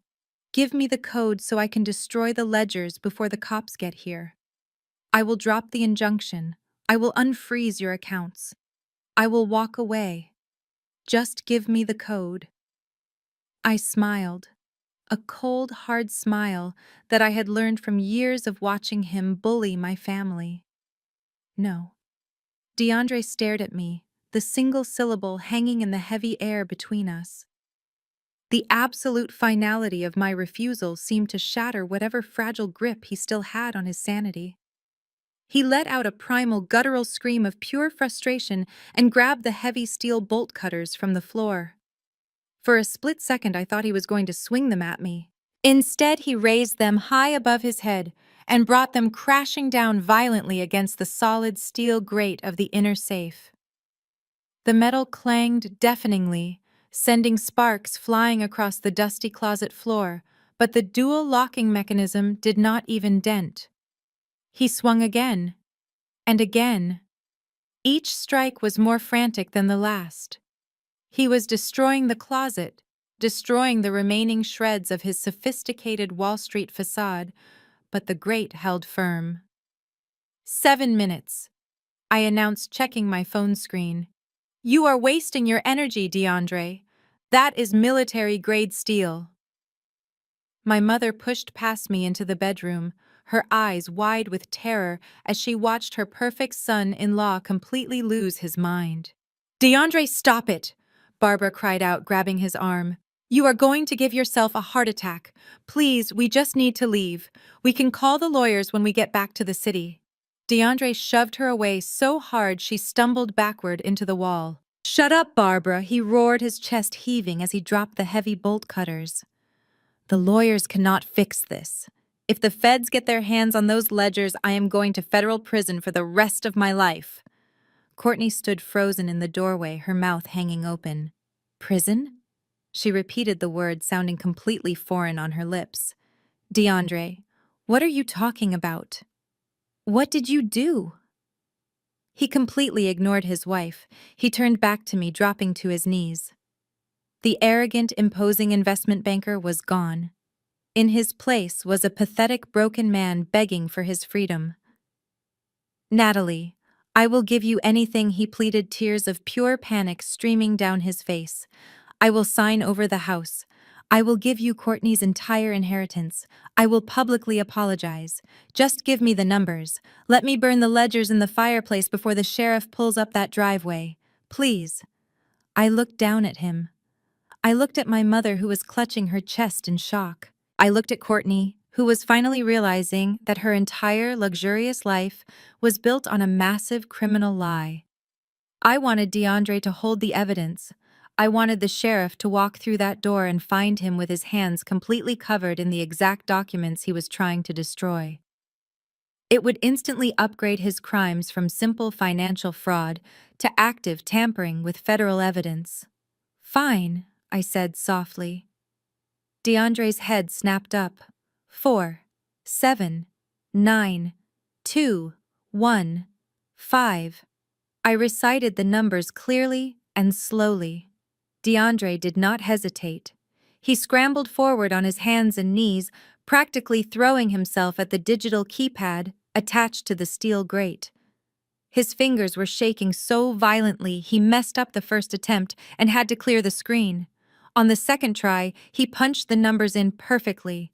A sharp electronic beep echoed from the safe, followed by the heavy clack of the internal deadbolts releasing. He yanked the steel grate open. He reached his hands deep into the dark cavity, desperately sweeping his fingers across the bottom. Perhaps still harboring some delusional hope that my father had hidden stacks of $100 bills underneath the paperwork. But there was absolutely nothing. No cash, no gold bullion, no bearer bonds. He pulled out the contents and dumped them frantically onto the hardwood floor. Thick black accounting ledgers bound in heavy leather, 5 silver external hard drives, dozens of manila folders stuffed with printed bank statements and wire transfer receipts. He grabbed the first ledger and ripped it open, his eyes scanning the meticulously handwritten columns. These were not just random notes. These were fully reconciled balance sheets, complete with swift codes, routing numbers, and the exact Internet Protocol addresses used to authorize the illegal offshore transfers. I watched his face as he recognized his own shell company names and the exact dates of his illegal margin calls. My father had documented every single fraudulent transaction with the precision of a master auditor. "No," DeAndre whispered, flipping the pages so fast they began to tear. "No, he knew everything. The old man knew everything." He grabbed one of the silver hard drives and smashed it forcefully against the edge of the safe, trying to shatter the casing. But it was a ruggedized solid-state drive designed to withstand extreme impact. It simply bounced off the heavy iron door, completely intact. 6 minutes, I reminded him quietly. DeAndre dropped to the floor, sitting directly in the middle of the scattered ledgers and hard drives. He gathered the heavy binders into his arms, clutching them to his chest, as if he could somehow absorb the evidence and make it disappear. He was surrounded by the physical proof of his own destruction. There was no fireplace close enough. There was no shredder. There was simply not enough time to destroy thousands of pages of deeply incriminating financial records. Courtney slowly walked into the room, staring down at the papers scattered across the floor. She saw the name of her own shell company highlighted in bright yellow ink on the top folder. The horrifying reality of her situation was finally setting in. "What is this?" DeAndre Courtney asked, her voice barely a whisper. She pointed a trembling finger at the bright yellow highlight over the words, "Courtney Holdings Limited Liability Company." "Why is my name on this paper? Why does it say I transferred $4 million to a bank in the Cayman Islands?" DeAndre just sat there among the scattered ledgers, clutching a folder to his chest, completely paralyzed. He could not look at his wife. He could not speak. The charismatic investment banker, who loved to hear the sound of his own voice, had finally been shocked into absolute silence. I stepped forward and picked up a ledger that had slid near my boots. I opened it to a page filled with dense columns of alphanumeric routing codes and dates. He cannot explain it to you, Courtney, I said, my voice steady and completely authoritative. But I can. I am a forensic accountant. I do this for a living. I track the lies people tell with numbers. Let me tell you the story of your husband. Courtney looked at me, tears streaming down her face, silently begging for the truth she had avoided her entire marriage. 5 years ago, DeAndre took the $2.5 million Dad gave him and tried to salvage his sinking investment fund, I explained, walking slowly around the room. But he was not just a bad investor. He was a reckless gambler. He doubled down on toxic commercial real estate derivatives. He lost Dad's money in less than 90 days. But he still had massive margin calls to cover, and the federal regulators were already circling his firm. He needed cash immediately. He could not go to a legitimate bank because his credit was garbage and his firm was secretly insolvent. I tossed the ledger onto the floor right in front of Courtney's expensive boots. So he went to the worst kind of people, I continued. He started taking massive, undocumented cash injections from illegal syndicates. People who operate outside the law and need their dirty money washed clean so they can spend it in the legitimate economy. My mother gasped loudly, pressing her back against the wooden wall of the hallway. "You are lying," Barbara shrieked. "DeAndre is a respected businessman. He does not associate with criminals. He became a criminal, Mom," I shot back, pointing at the sea of evidence on the floor. "He turned his prestigious Wall Street investment fund into a massive, sophisticated money laundering operation. He took millions in illicit cash, fabricated fake consulting invoices to justify the deposits, and then layered the money through dozens of dummy accounts to obscure the original source. It is textbook money laundering. It is exactly what I investigate when the federal authorities hire my firm." I turned my attention back to my sister. Courtney was shaking her head in violent denial, wrapping her arms around her stomach as if she might be sick. "But DeAndre is a coward," I said softly, driving the final nail into the coffin of their perfect marriage. "He knew that if he ever got caught, the federal government would seize everything he owned and send him to prison for decades. He needed a firewall. He needed a fall guy." I pointed directly at the folder Courtney had been staring at. "He needed you, Courtney. He set up Courtney Holdings Limited Liability Company. He made you the sole managing director. Do you remember when he asked you to sign a stack of legal documents a few years ago? He probably told you it was just for tax purposes, or to secure a new mortgage, or to protect your assets." Courtney let out a choked, ragged sob. "He put little yellow sticky notes on the pages," she cried out, her voice cracking with absolute devastation. "He just told me to sign where the flags were. He said it was boring legal stuff and I did not need to read it." "And you did not read it," I said, showing no sympathy. "Because you never wanted to know how he paid for your designer clothes and your luxury vacations. You just wanted the money. But by signing those papers, you became the primary funnel for a massive international money laundering ring. The illicit funds flowed directly through your shell company before being integrated back into his firm as clean capital. If the Securities and Exchange Commission or the FBI ever audited his firm, the paper trail would not point to DeAndre. It would point directly, undeniably, and legally to you. He set you up to take the fall. He traded your freedom to save his own skin." Courtney fell to her knees, landing hard on the wooden floor right next to the shattered hard drive. She stared at her husband, the man she had proudly flaunted for years, the man she had used to belittle me and make me feel inferior. "Tell me she is making this up!" Courtney screamed at him, grabbing the lapels of his expensive camel hair coat and shaking him. "Tell me you did not use my name to launder money!" DeAndre just looked away, his jaw clenched tight. His silence was the loudest confession he could possibly make. I looked at my mother, who was now trembling violently. "Do not think you escaped this either, Mom," I said. "Look at the secondary ledger next to his knee.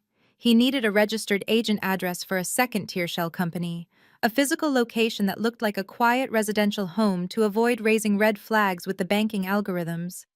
He used your home address. The one he just tried to evict me from. That is why he wanted to sell the house so desperately today. He needed to liquidate the physical asset tied to the secondary shell company before the bank inspectors came tomorrow and started asking questions about the weird corporate mail arriving there. Barbara's face turned completely white. She slowly slid down the wall until she was sitting on the hallway floor, her hands covering her face. Her precious golden child and her perfect son-in-law had actively transformed her safe suburban life into an active crime scene. The $2 million in my trust, I concluded looking at the three broken people surrounding me, was Dad's legitimate money. It was the only clean capital left in this entire family. He locked it away where none of you could ever touch it, and he spent his last years compiling this exact paper trail so that when the day came, I could hand it straight to the authorities. DeAndre finally found his voice. It was a weak, pathetic croak. You cannot give this to the authorities, Natalie. They will lock Courtney up too. They will take your mother's house. It will destroy the entire family. I looked at DeAndre, who was now using his own wife and my mother as human shields to protect his fragile freedom. You destroyed this family the minute you decided to treat Dad like an unlimited bank account, I replied coldly. Do not try to put the weight of your federal crimes on my shoulders. I am just the accountant delivering the final balance sheet. You made the transactions. You take the fall. Courtney scrambled to her feet, her hands shaking so badly she could barely push the tangled hair out of her eyes. No, she stammered, stepping away from her husband as if he were suddenly radioactive. Natalie, you know me. You know I am not a criminal. I did not do anything wrong. I just signed the papers because he told me to. I am a victim here too. He lied to me. I did not know where the money was coming from. I am a prominent member of our community. I sit on charity boards. I cannot go to prison. I would not survive it. I stared at my sister. The golden child who had spent her entire life stepping on my neck to elevate herself was now begging for my mercy. You knew DeAndre was failing 5 years ago, Courtney.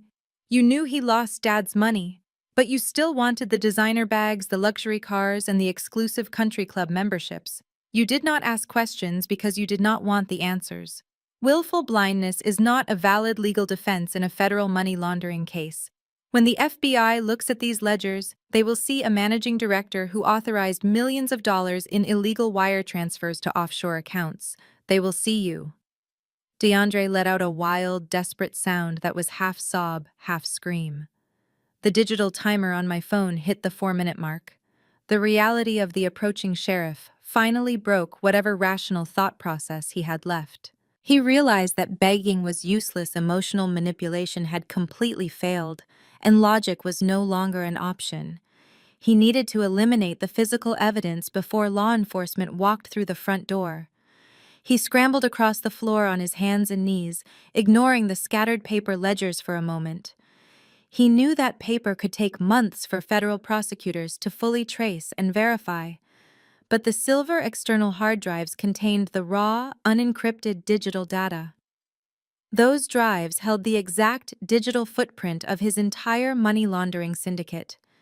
The emails, the hidden account numbers, the client lists. He grabbed 2 of the solid-state drives and scrambled out of the master bedroom, sprinting down the narrow hallway toward the main living room.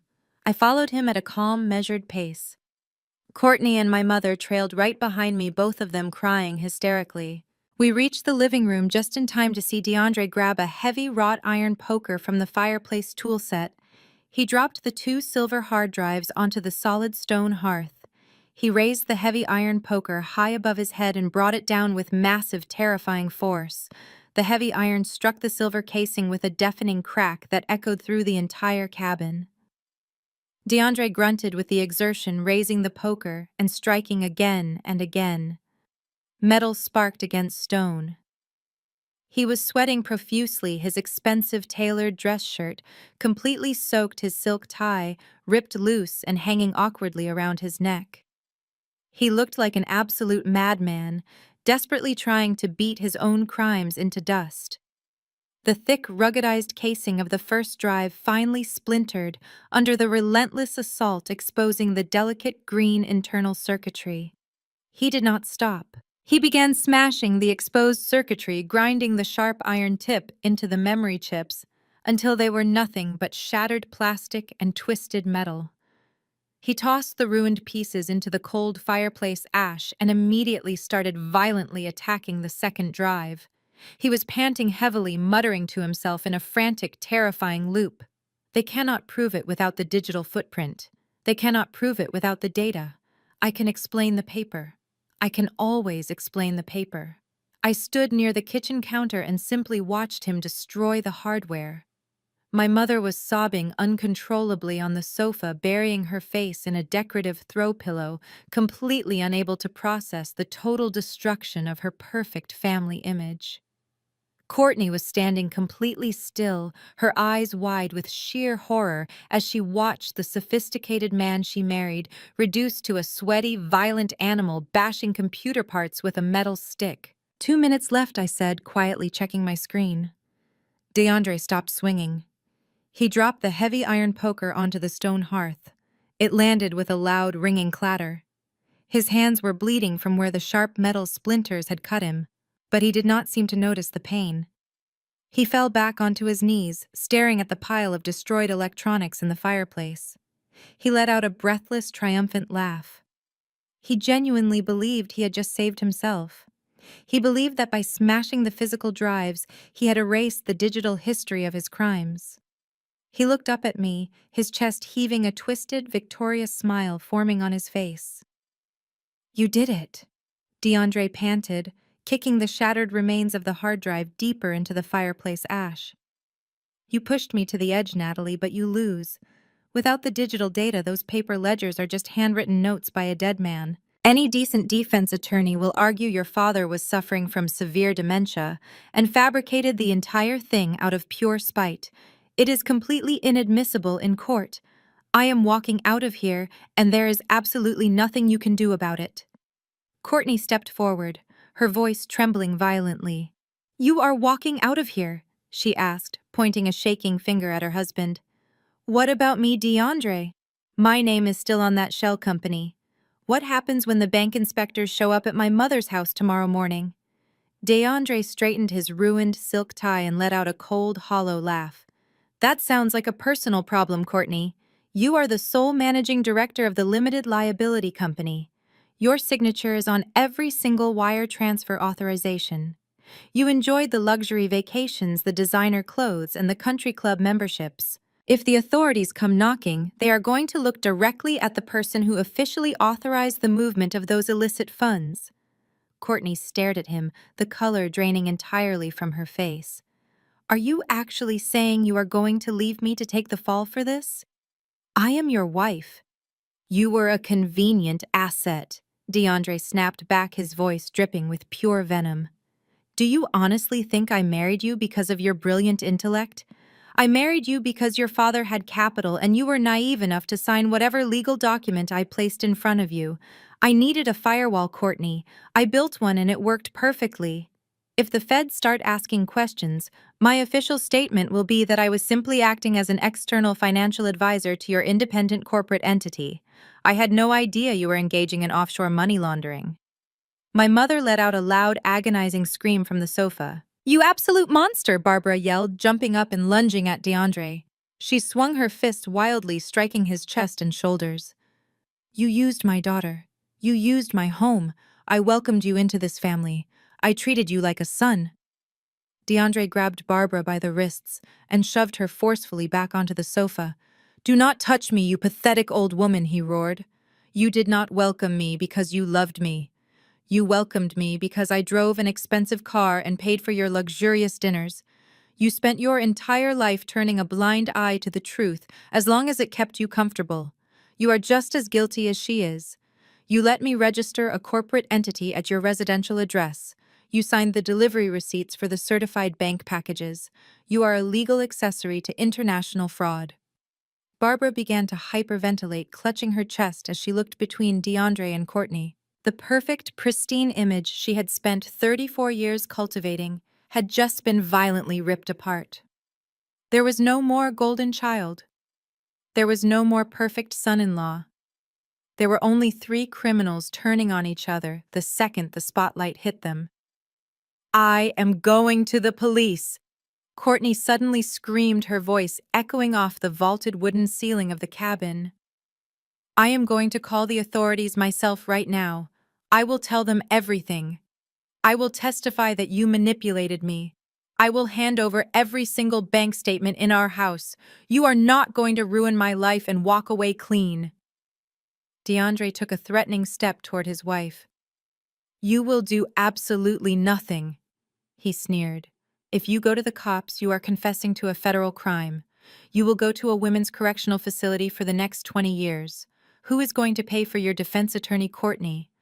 You do not have a single penny to your name.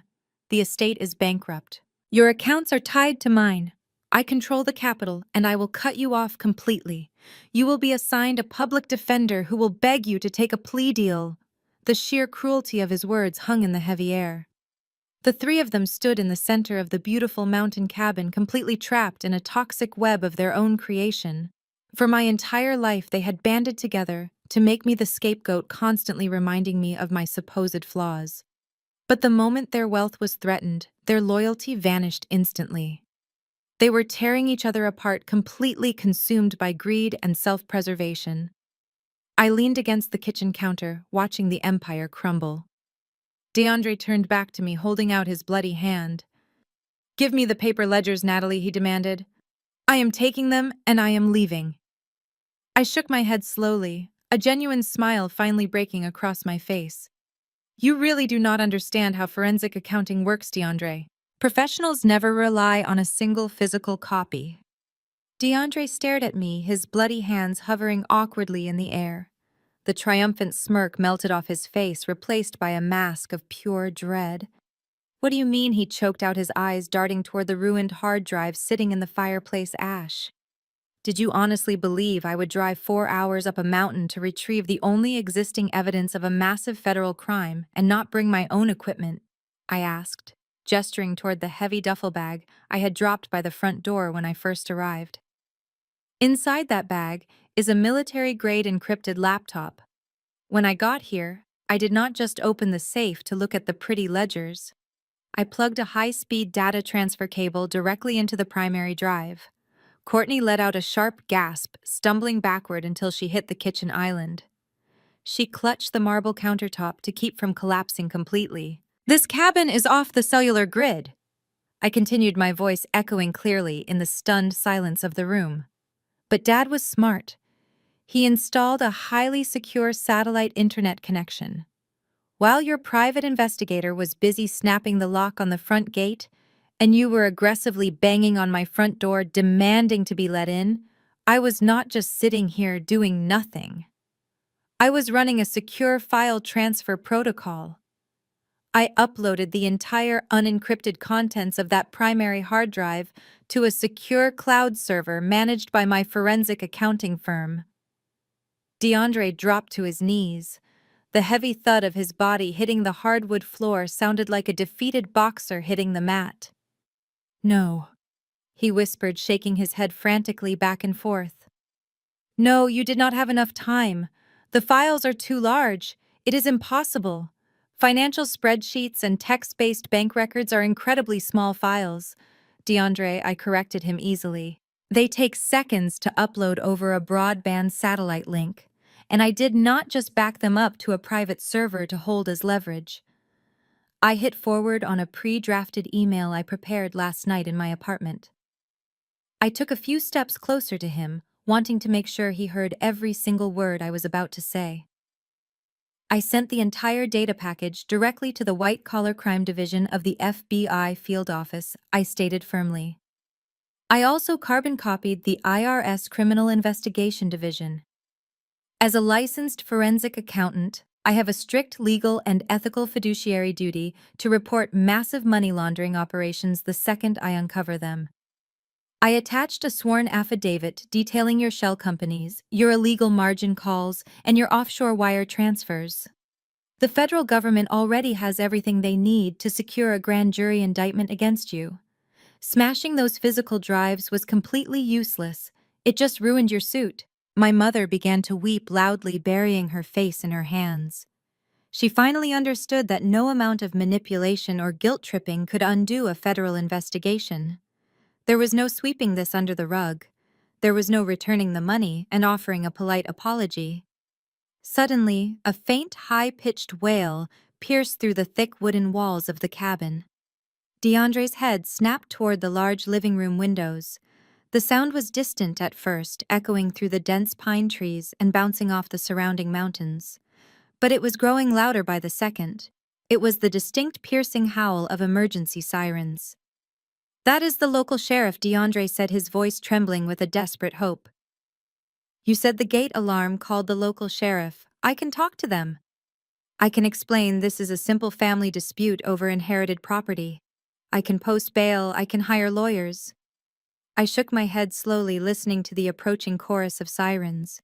"That is not just one local sheriff, DeAndre. Listen to the pitch. There are multiple vehicles coming up that mountain road." The wailing grew deafeningly loud, drowning out my mother's hysterical sobbing. Through the tall glass windows, brilliant flashes of red and blue light began to cut through the darkening afternoon shadows, reflecting violently off the interior cabin walls. "When I sent that data package to the FBI," I explained, raising my voice to be heard over the approaching sirens, "I specifically noted that you were actively tracking my location and heading to this property to violently destroy the primary evidence. Law enforcement agencies take the active destruction of federal evidence very seriously. They do not just send a single deputy to handle a trespassing call when a multi-million-dollar money laundering suspect is cornered. They send everyone." The flashing red and blue lights illuminated DeAndre's terrified face. He looked out the window as 3 heavy police cruisers and 2 black tactical SUVs violently breached the tree line and slammed into park on the gravel driveway. Doors flew open, and heavily armed officers stepped out, their radios crackling loudly in the crisp mountain air.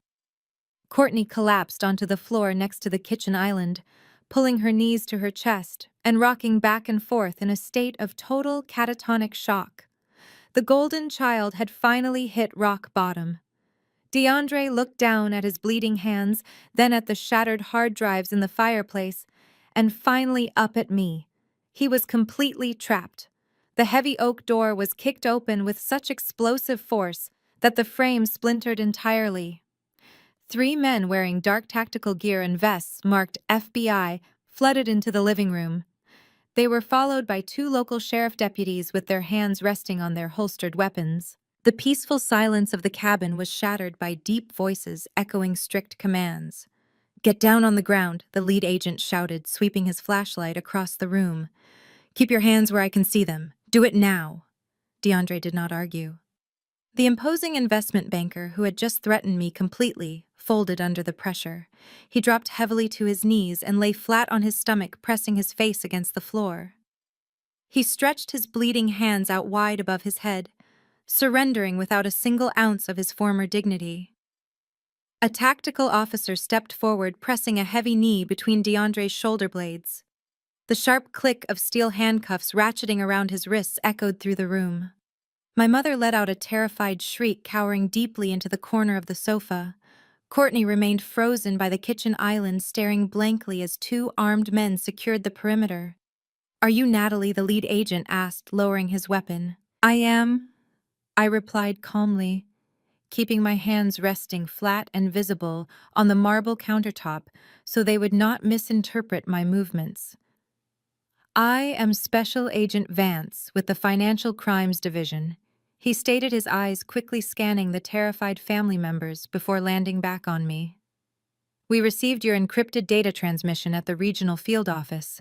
The IRS Criminal Investigation Team is currently processing the ledgers.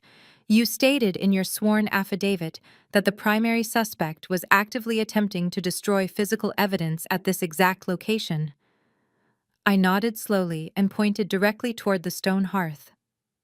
"I tried to stop him," I said evenly, But as you can clearly see, he was highly motivated to erase his digital footprint. Agent Vance walked deliberately over to the fireplace. He looked down at the heavy iron poker covered in silver paint and the completely pulverized remains of the external hard drives sitting in the cold ash. He pulled a small digital camera from his tactical vest and immediately began taking highly detailed photographs of the destroyed hardware and the surrounding debris. "Well," Agent Vance said, looking down at DeAndre, who was still securely pinned to the floorboards. "You just made my job incredibly easy today. We already had more than enough probable cause from the digital records to arrest you for international money laundering and wire fraud. But taking a blunt instrument to physical data drives while under an active federal probe is a textbook violation. That is active tampering with evidence. We do not even need a grand jury indictment to hold you on that charge. You are going straight into federal custody this evening without bail." "Get him up," Vance ordered the tactical officers standing nearby. They grabbed DeAndre by his upper arms and hauled him roughly to his feet. He looked absolutely pathetic. His expensive camel hair coat was completely covered in dust and fireplace ash. His bespoke suit was deeply wrinkled and stained with his own blood. His eyes were wide and frantic as he looked around the room, desperately searching for anyone to save him from this nightmare. "Courtney." DeAndre pleaded, his voice cracking pitifully as the agents dragged him forcefully toward the door. "Call the firm. Tell them to send the crisis management team immediately. Tell them to liquidate my personal portfolio for bail money. You have to help me." Courtney did not move a single muscle. She simply stared at the man who had just proudly admitted to using her as a human shield for his illegal criminal empire. She finally realized that making that phone call would only implicate her further in his massive conspiracy. She pressed her lips together and turned her head away, completely ignoring his desperate, pathetic pleas. "You have the right to remain silent," Agent Vance began reciting loudly as they marched DeAndre out the shattered front door and onto the wooden porch. "Anything you say can and will be used against you in a court of law." The sound of the Miranda rights being read faded into the crisp mountain air as they forced him into the back of a heavily armored black SUV. The flashing red and blue lights illuminated the dense pine trees, casting long, dramatic shadows across the long gravel driveway. I stood in my peaceful cabin and took a deep breath. The suffocating weight of DeAndre's arrogant threats was permanently gone. The raid was executed perfectly. But the night was not over, and the federal agents were not quite finished with my family. The heavy wooden door hung awkwardly on its splintered hinges, letting the freezing mountain wind sweep through the living room. The flashing red and blue lights slowly disappeared down the winding gravel driveway, taking DeAndre and his shattered Wall Street ego with them. But the cabin was not empty. Several federal agents remained inside, systematically bagging the scattered paper ledgers and the destroyed hard drive components from the fireplace. Agent Vance turned away from the door and wiped a streak of gray ash from his tactical vest. He looked down at my sister, who was still slumped against the kitchen island, staring blankly at the empty space where her husband had just been pinned to the floor. "Mrs. Courtney," Agent Vance said, his voice completely devoid of the aggressive shouting he had used on DeAndre. He spoke with the cold, clinical precision of a man who dismantles financial empires for a living. "We need to have a serious conversation about the luxury vehicle parked outside and your personal effects." Courtney blinked slowly, struggling to process the rapid collapse of her reality. She looked up at the federal agent. "I need to call a lawyer," she whispered hoarsely. "My husband just got arrested. I need to arrange his bail." Agent Vance shook his head. "Your husband is facing federal evidence tampering charges on top of international wire fraud.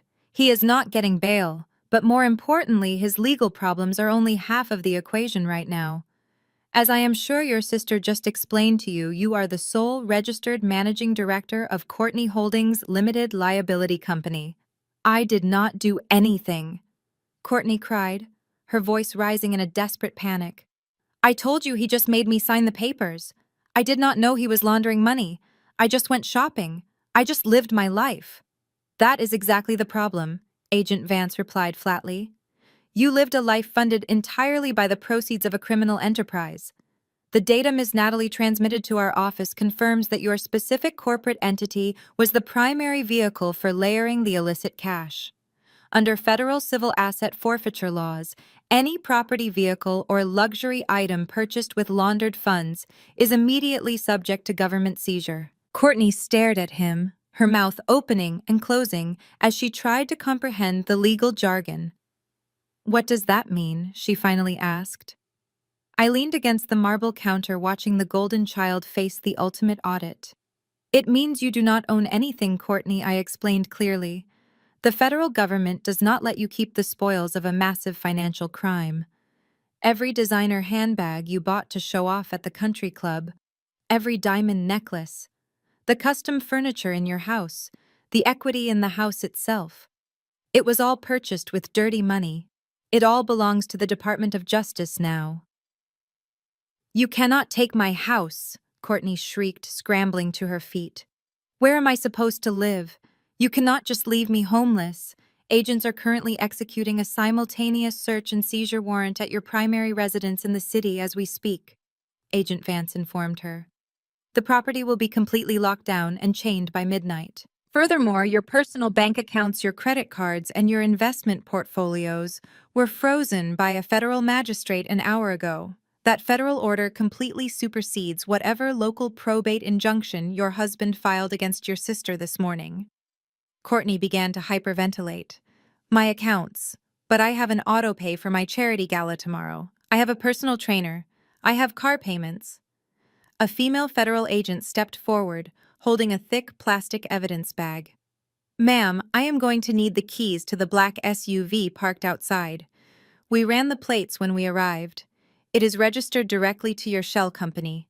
I am also going to need the designer handbag on the sofa, your cell phone, the Cartier watch on your wrist, and the diamond tennis bracelet you are wearing.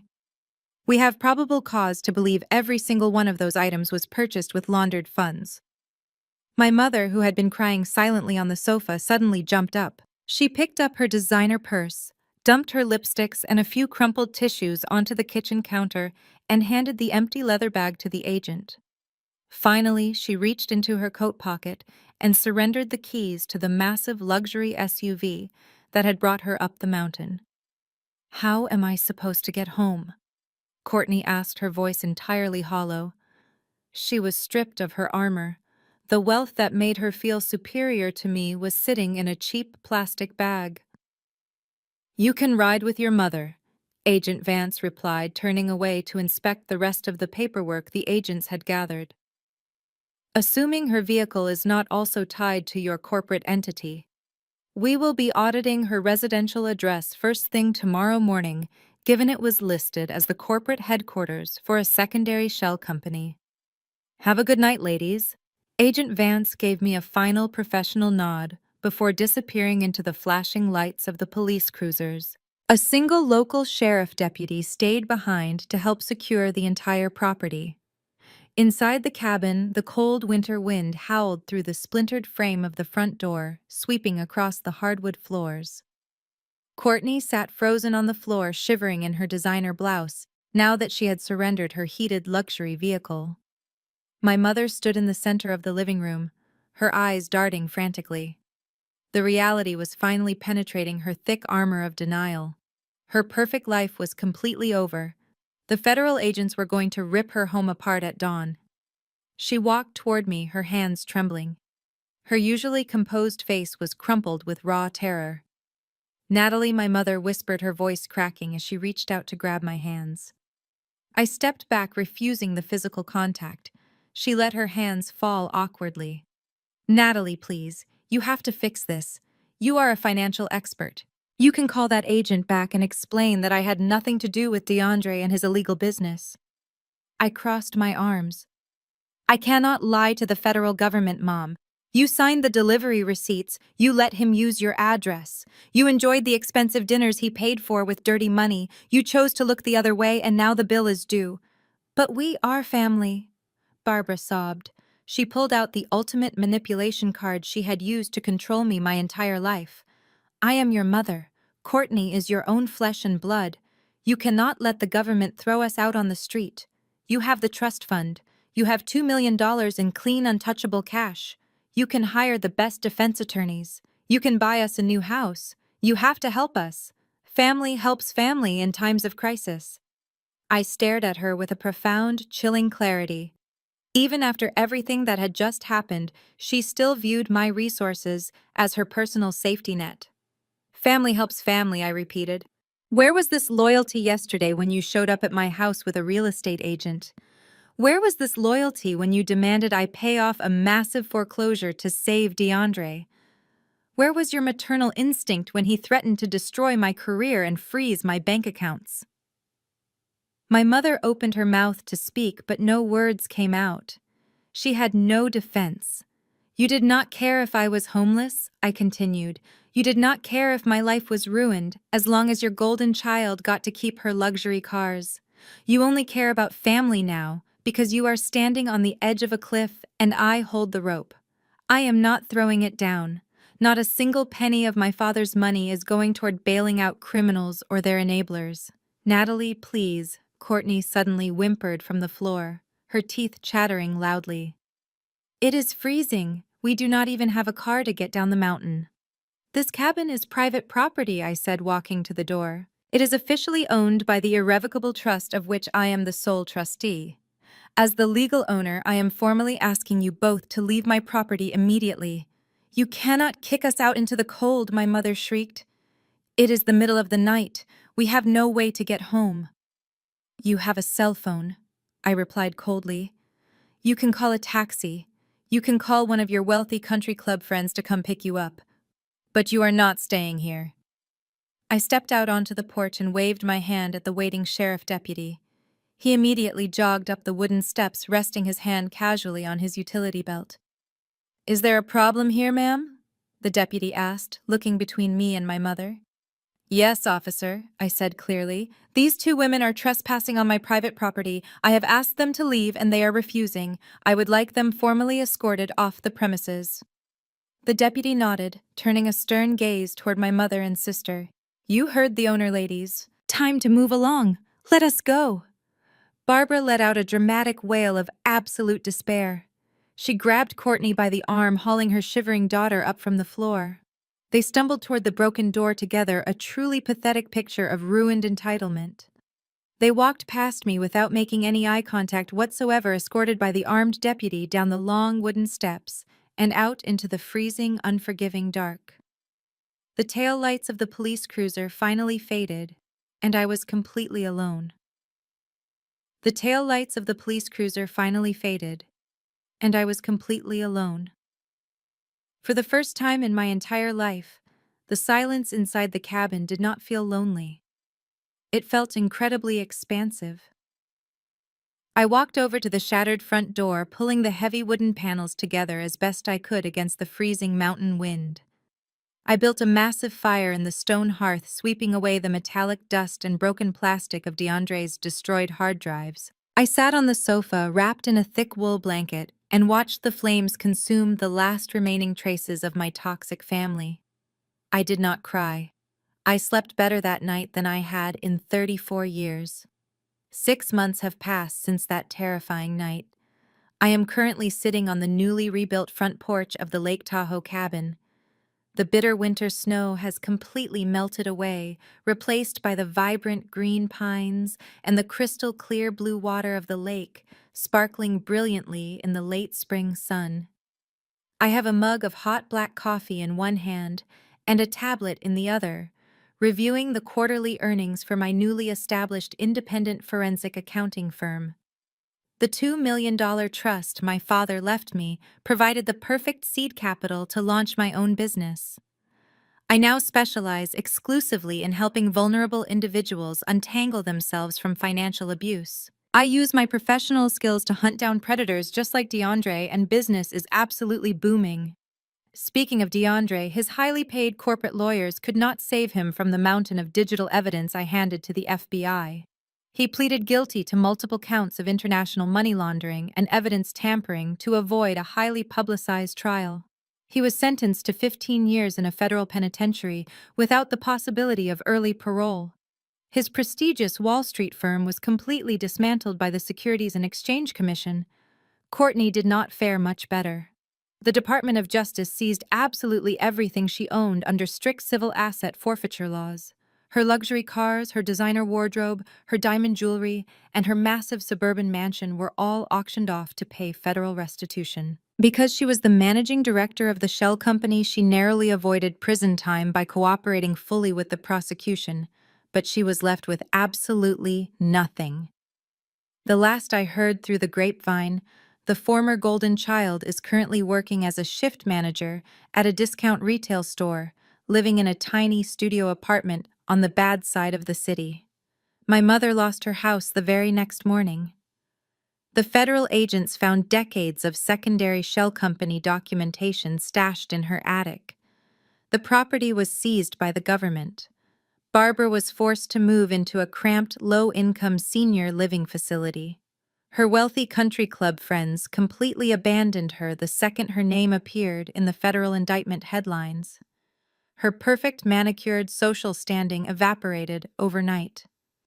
They have both tried calling me from different burner phones, leaving tearful voicemails begging for forgiveness and financial handouts. I changed my number and instructed my legal team to issue formal cease and desist letters. The boundary I drew that night in the cabin is permanently sealed in concrete. My father knew that money alone could not buy my freedom. He knew I needed the truth to shatter the psychological chains my mother and sister had wrapped around me since childhood. He handed me the sword, but I was the one who had to swing it. The $2 million is wonderful, but the absolute peace of mind I have right now is entirely priceless. I wake up every single morning knowing that my success is my own, my home is secure, and I never have to apologize for existing ever again. If you have ever been the scapegoat in a toxic family dynamic, I want you to know that your empathy and your patience are not weaknesses. They are simply traits that selfish people will try to exploit until you finally decide to say enough. You do not owe your abusers your future, and you certainly do not owe them your peace. Sometimes walking away is the only way to win. Thank you so much for listening to my story. If my journey resonated with you, please hit the like button and subscribe to the channel for more stories of resilience, justice, and surviving toxic families. Have you ever had to legally cut ties with entitled relatives? I would love to read your experiences in the comments below. Remember, you have the power to build a beautiful, completely independent life. Stay strong. The harrowing journey of Natalie and her family's betrayal illuminates a profound and often painful truth. Sharing DNA with someone does not obligate you to set yourself on fire just to keep them warm. For generations, society has conditioned us to believe the narrative that family is everything, a sentiment that is too often weaponized to excuse toxic, manipulative, or even criminal behavior. In the story, Natalie's mother and sister repeatedly played the "we are family" card, not out of genuine love, but as a mechanism of control and a shield for DeAndre's devastating financial crimes. They expected her to blindly sacrifice her stability, her home, and her career to cover up their reckless greed. However, Natalie's steadfast refusal to be the sacrificial lamb demonstrates that true empowerment begins the exact moment you stop seeking validation from those who only value you for what they can extract from you. Establishing ironclad boundaries with relatives is uniquely agonizing because it requires grieving the supportive family you deserved but never actually had. Natalie's ultimate triumph was not just in securing her trust fund or exposing a federal money laundering syndicate. It was the quiet realization on the cabin porch that she no longer had to apologize for her own existence. She used the truth, hard, undeniable facts to dismantle a lifetime of psychological gaslighting. Her story teaches us that we do not have to be complicit in our own destruction just to keep the peace at the family dinner table. We possess the absolute right to protect our peace, our assets, and our mental health, even if it means walking away from the people who raised us. If you are currently trapped in a cycle of family manipulation, take a step back today to evaluate your boundaries and seek the professional support you need to reclaim your independence.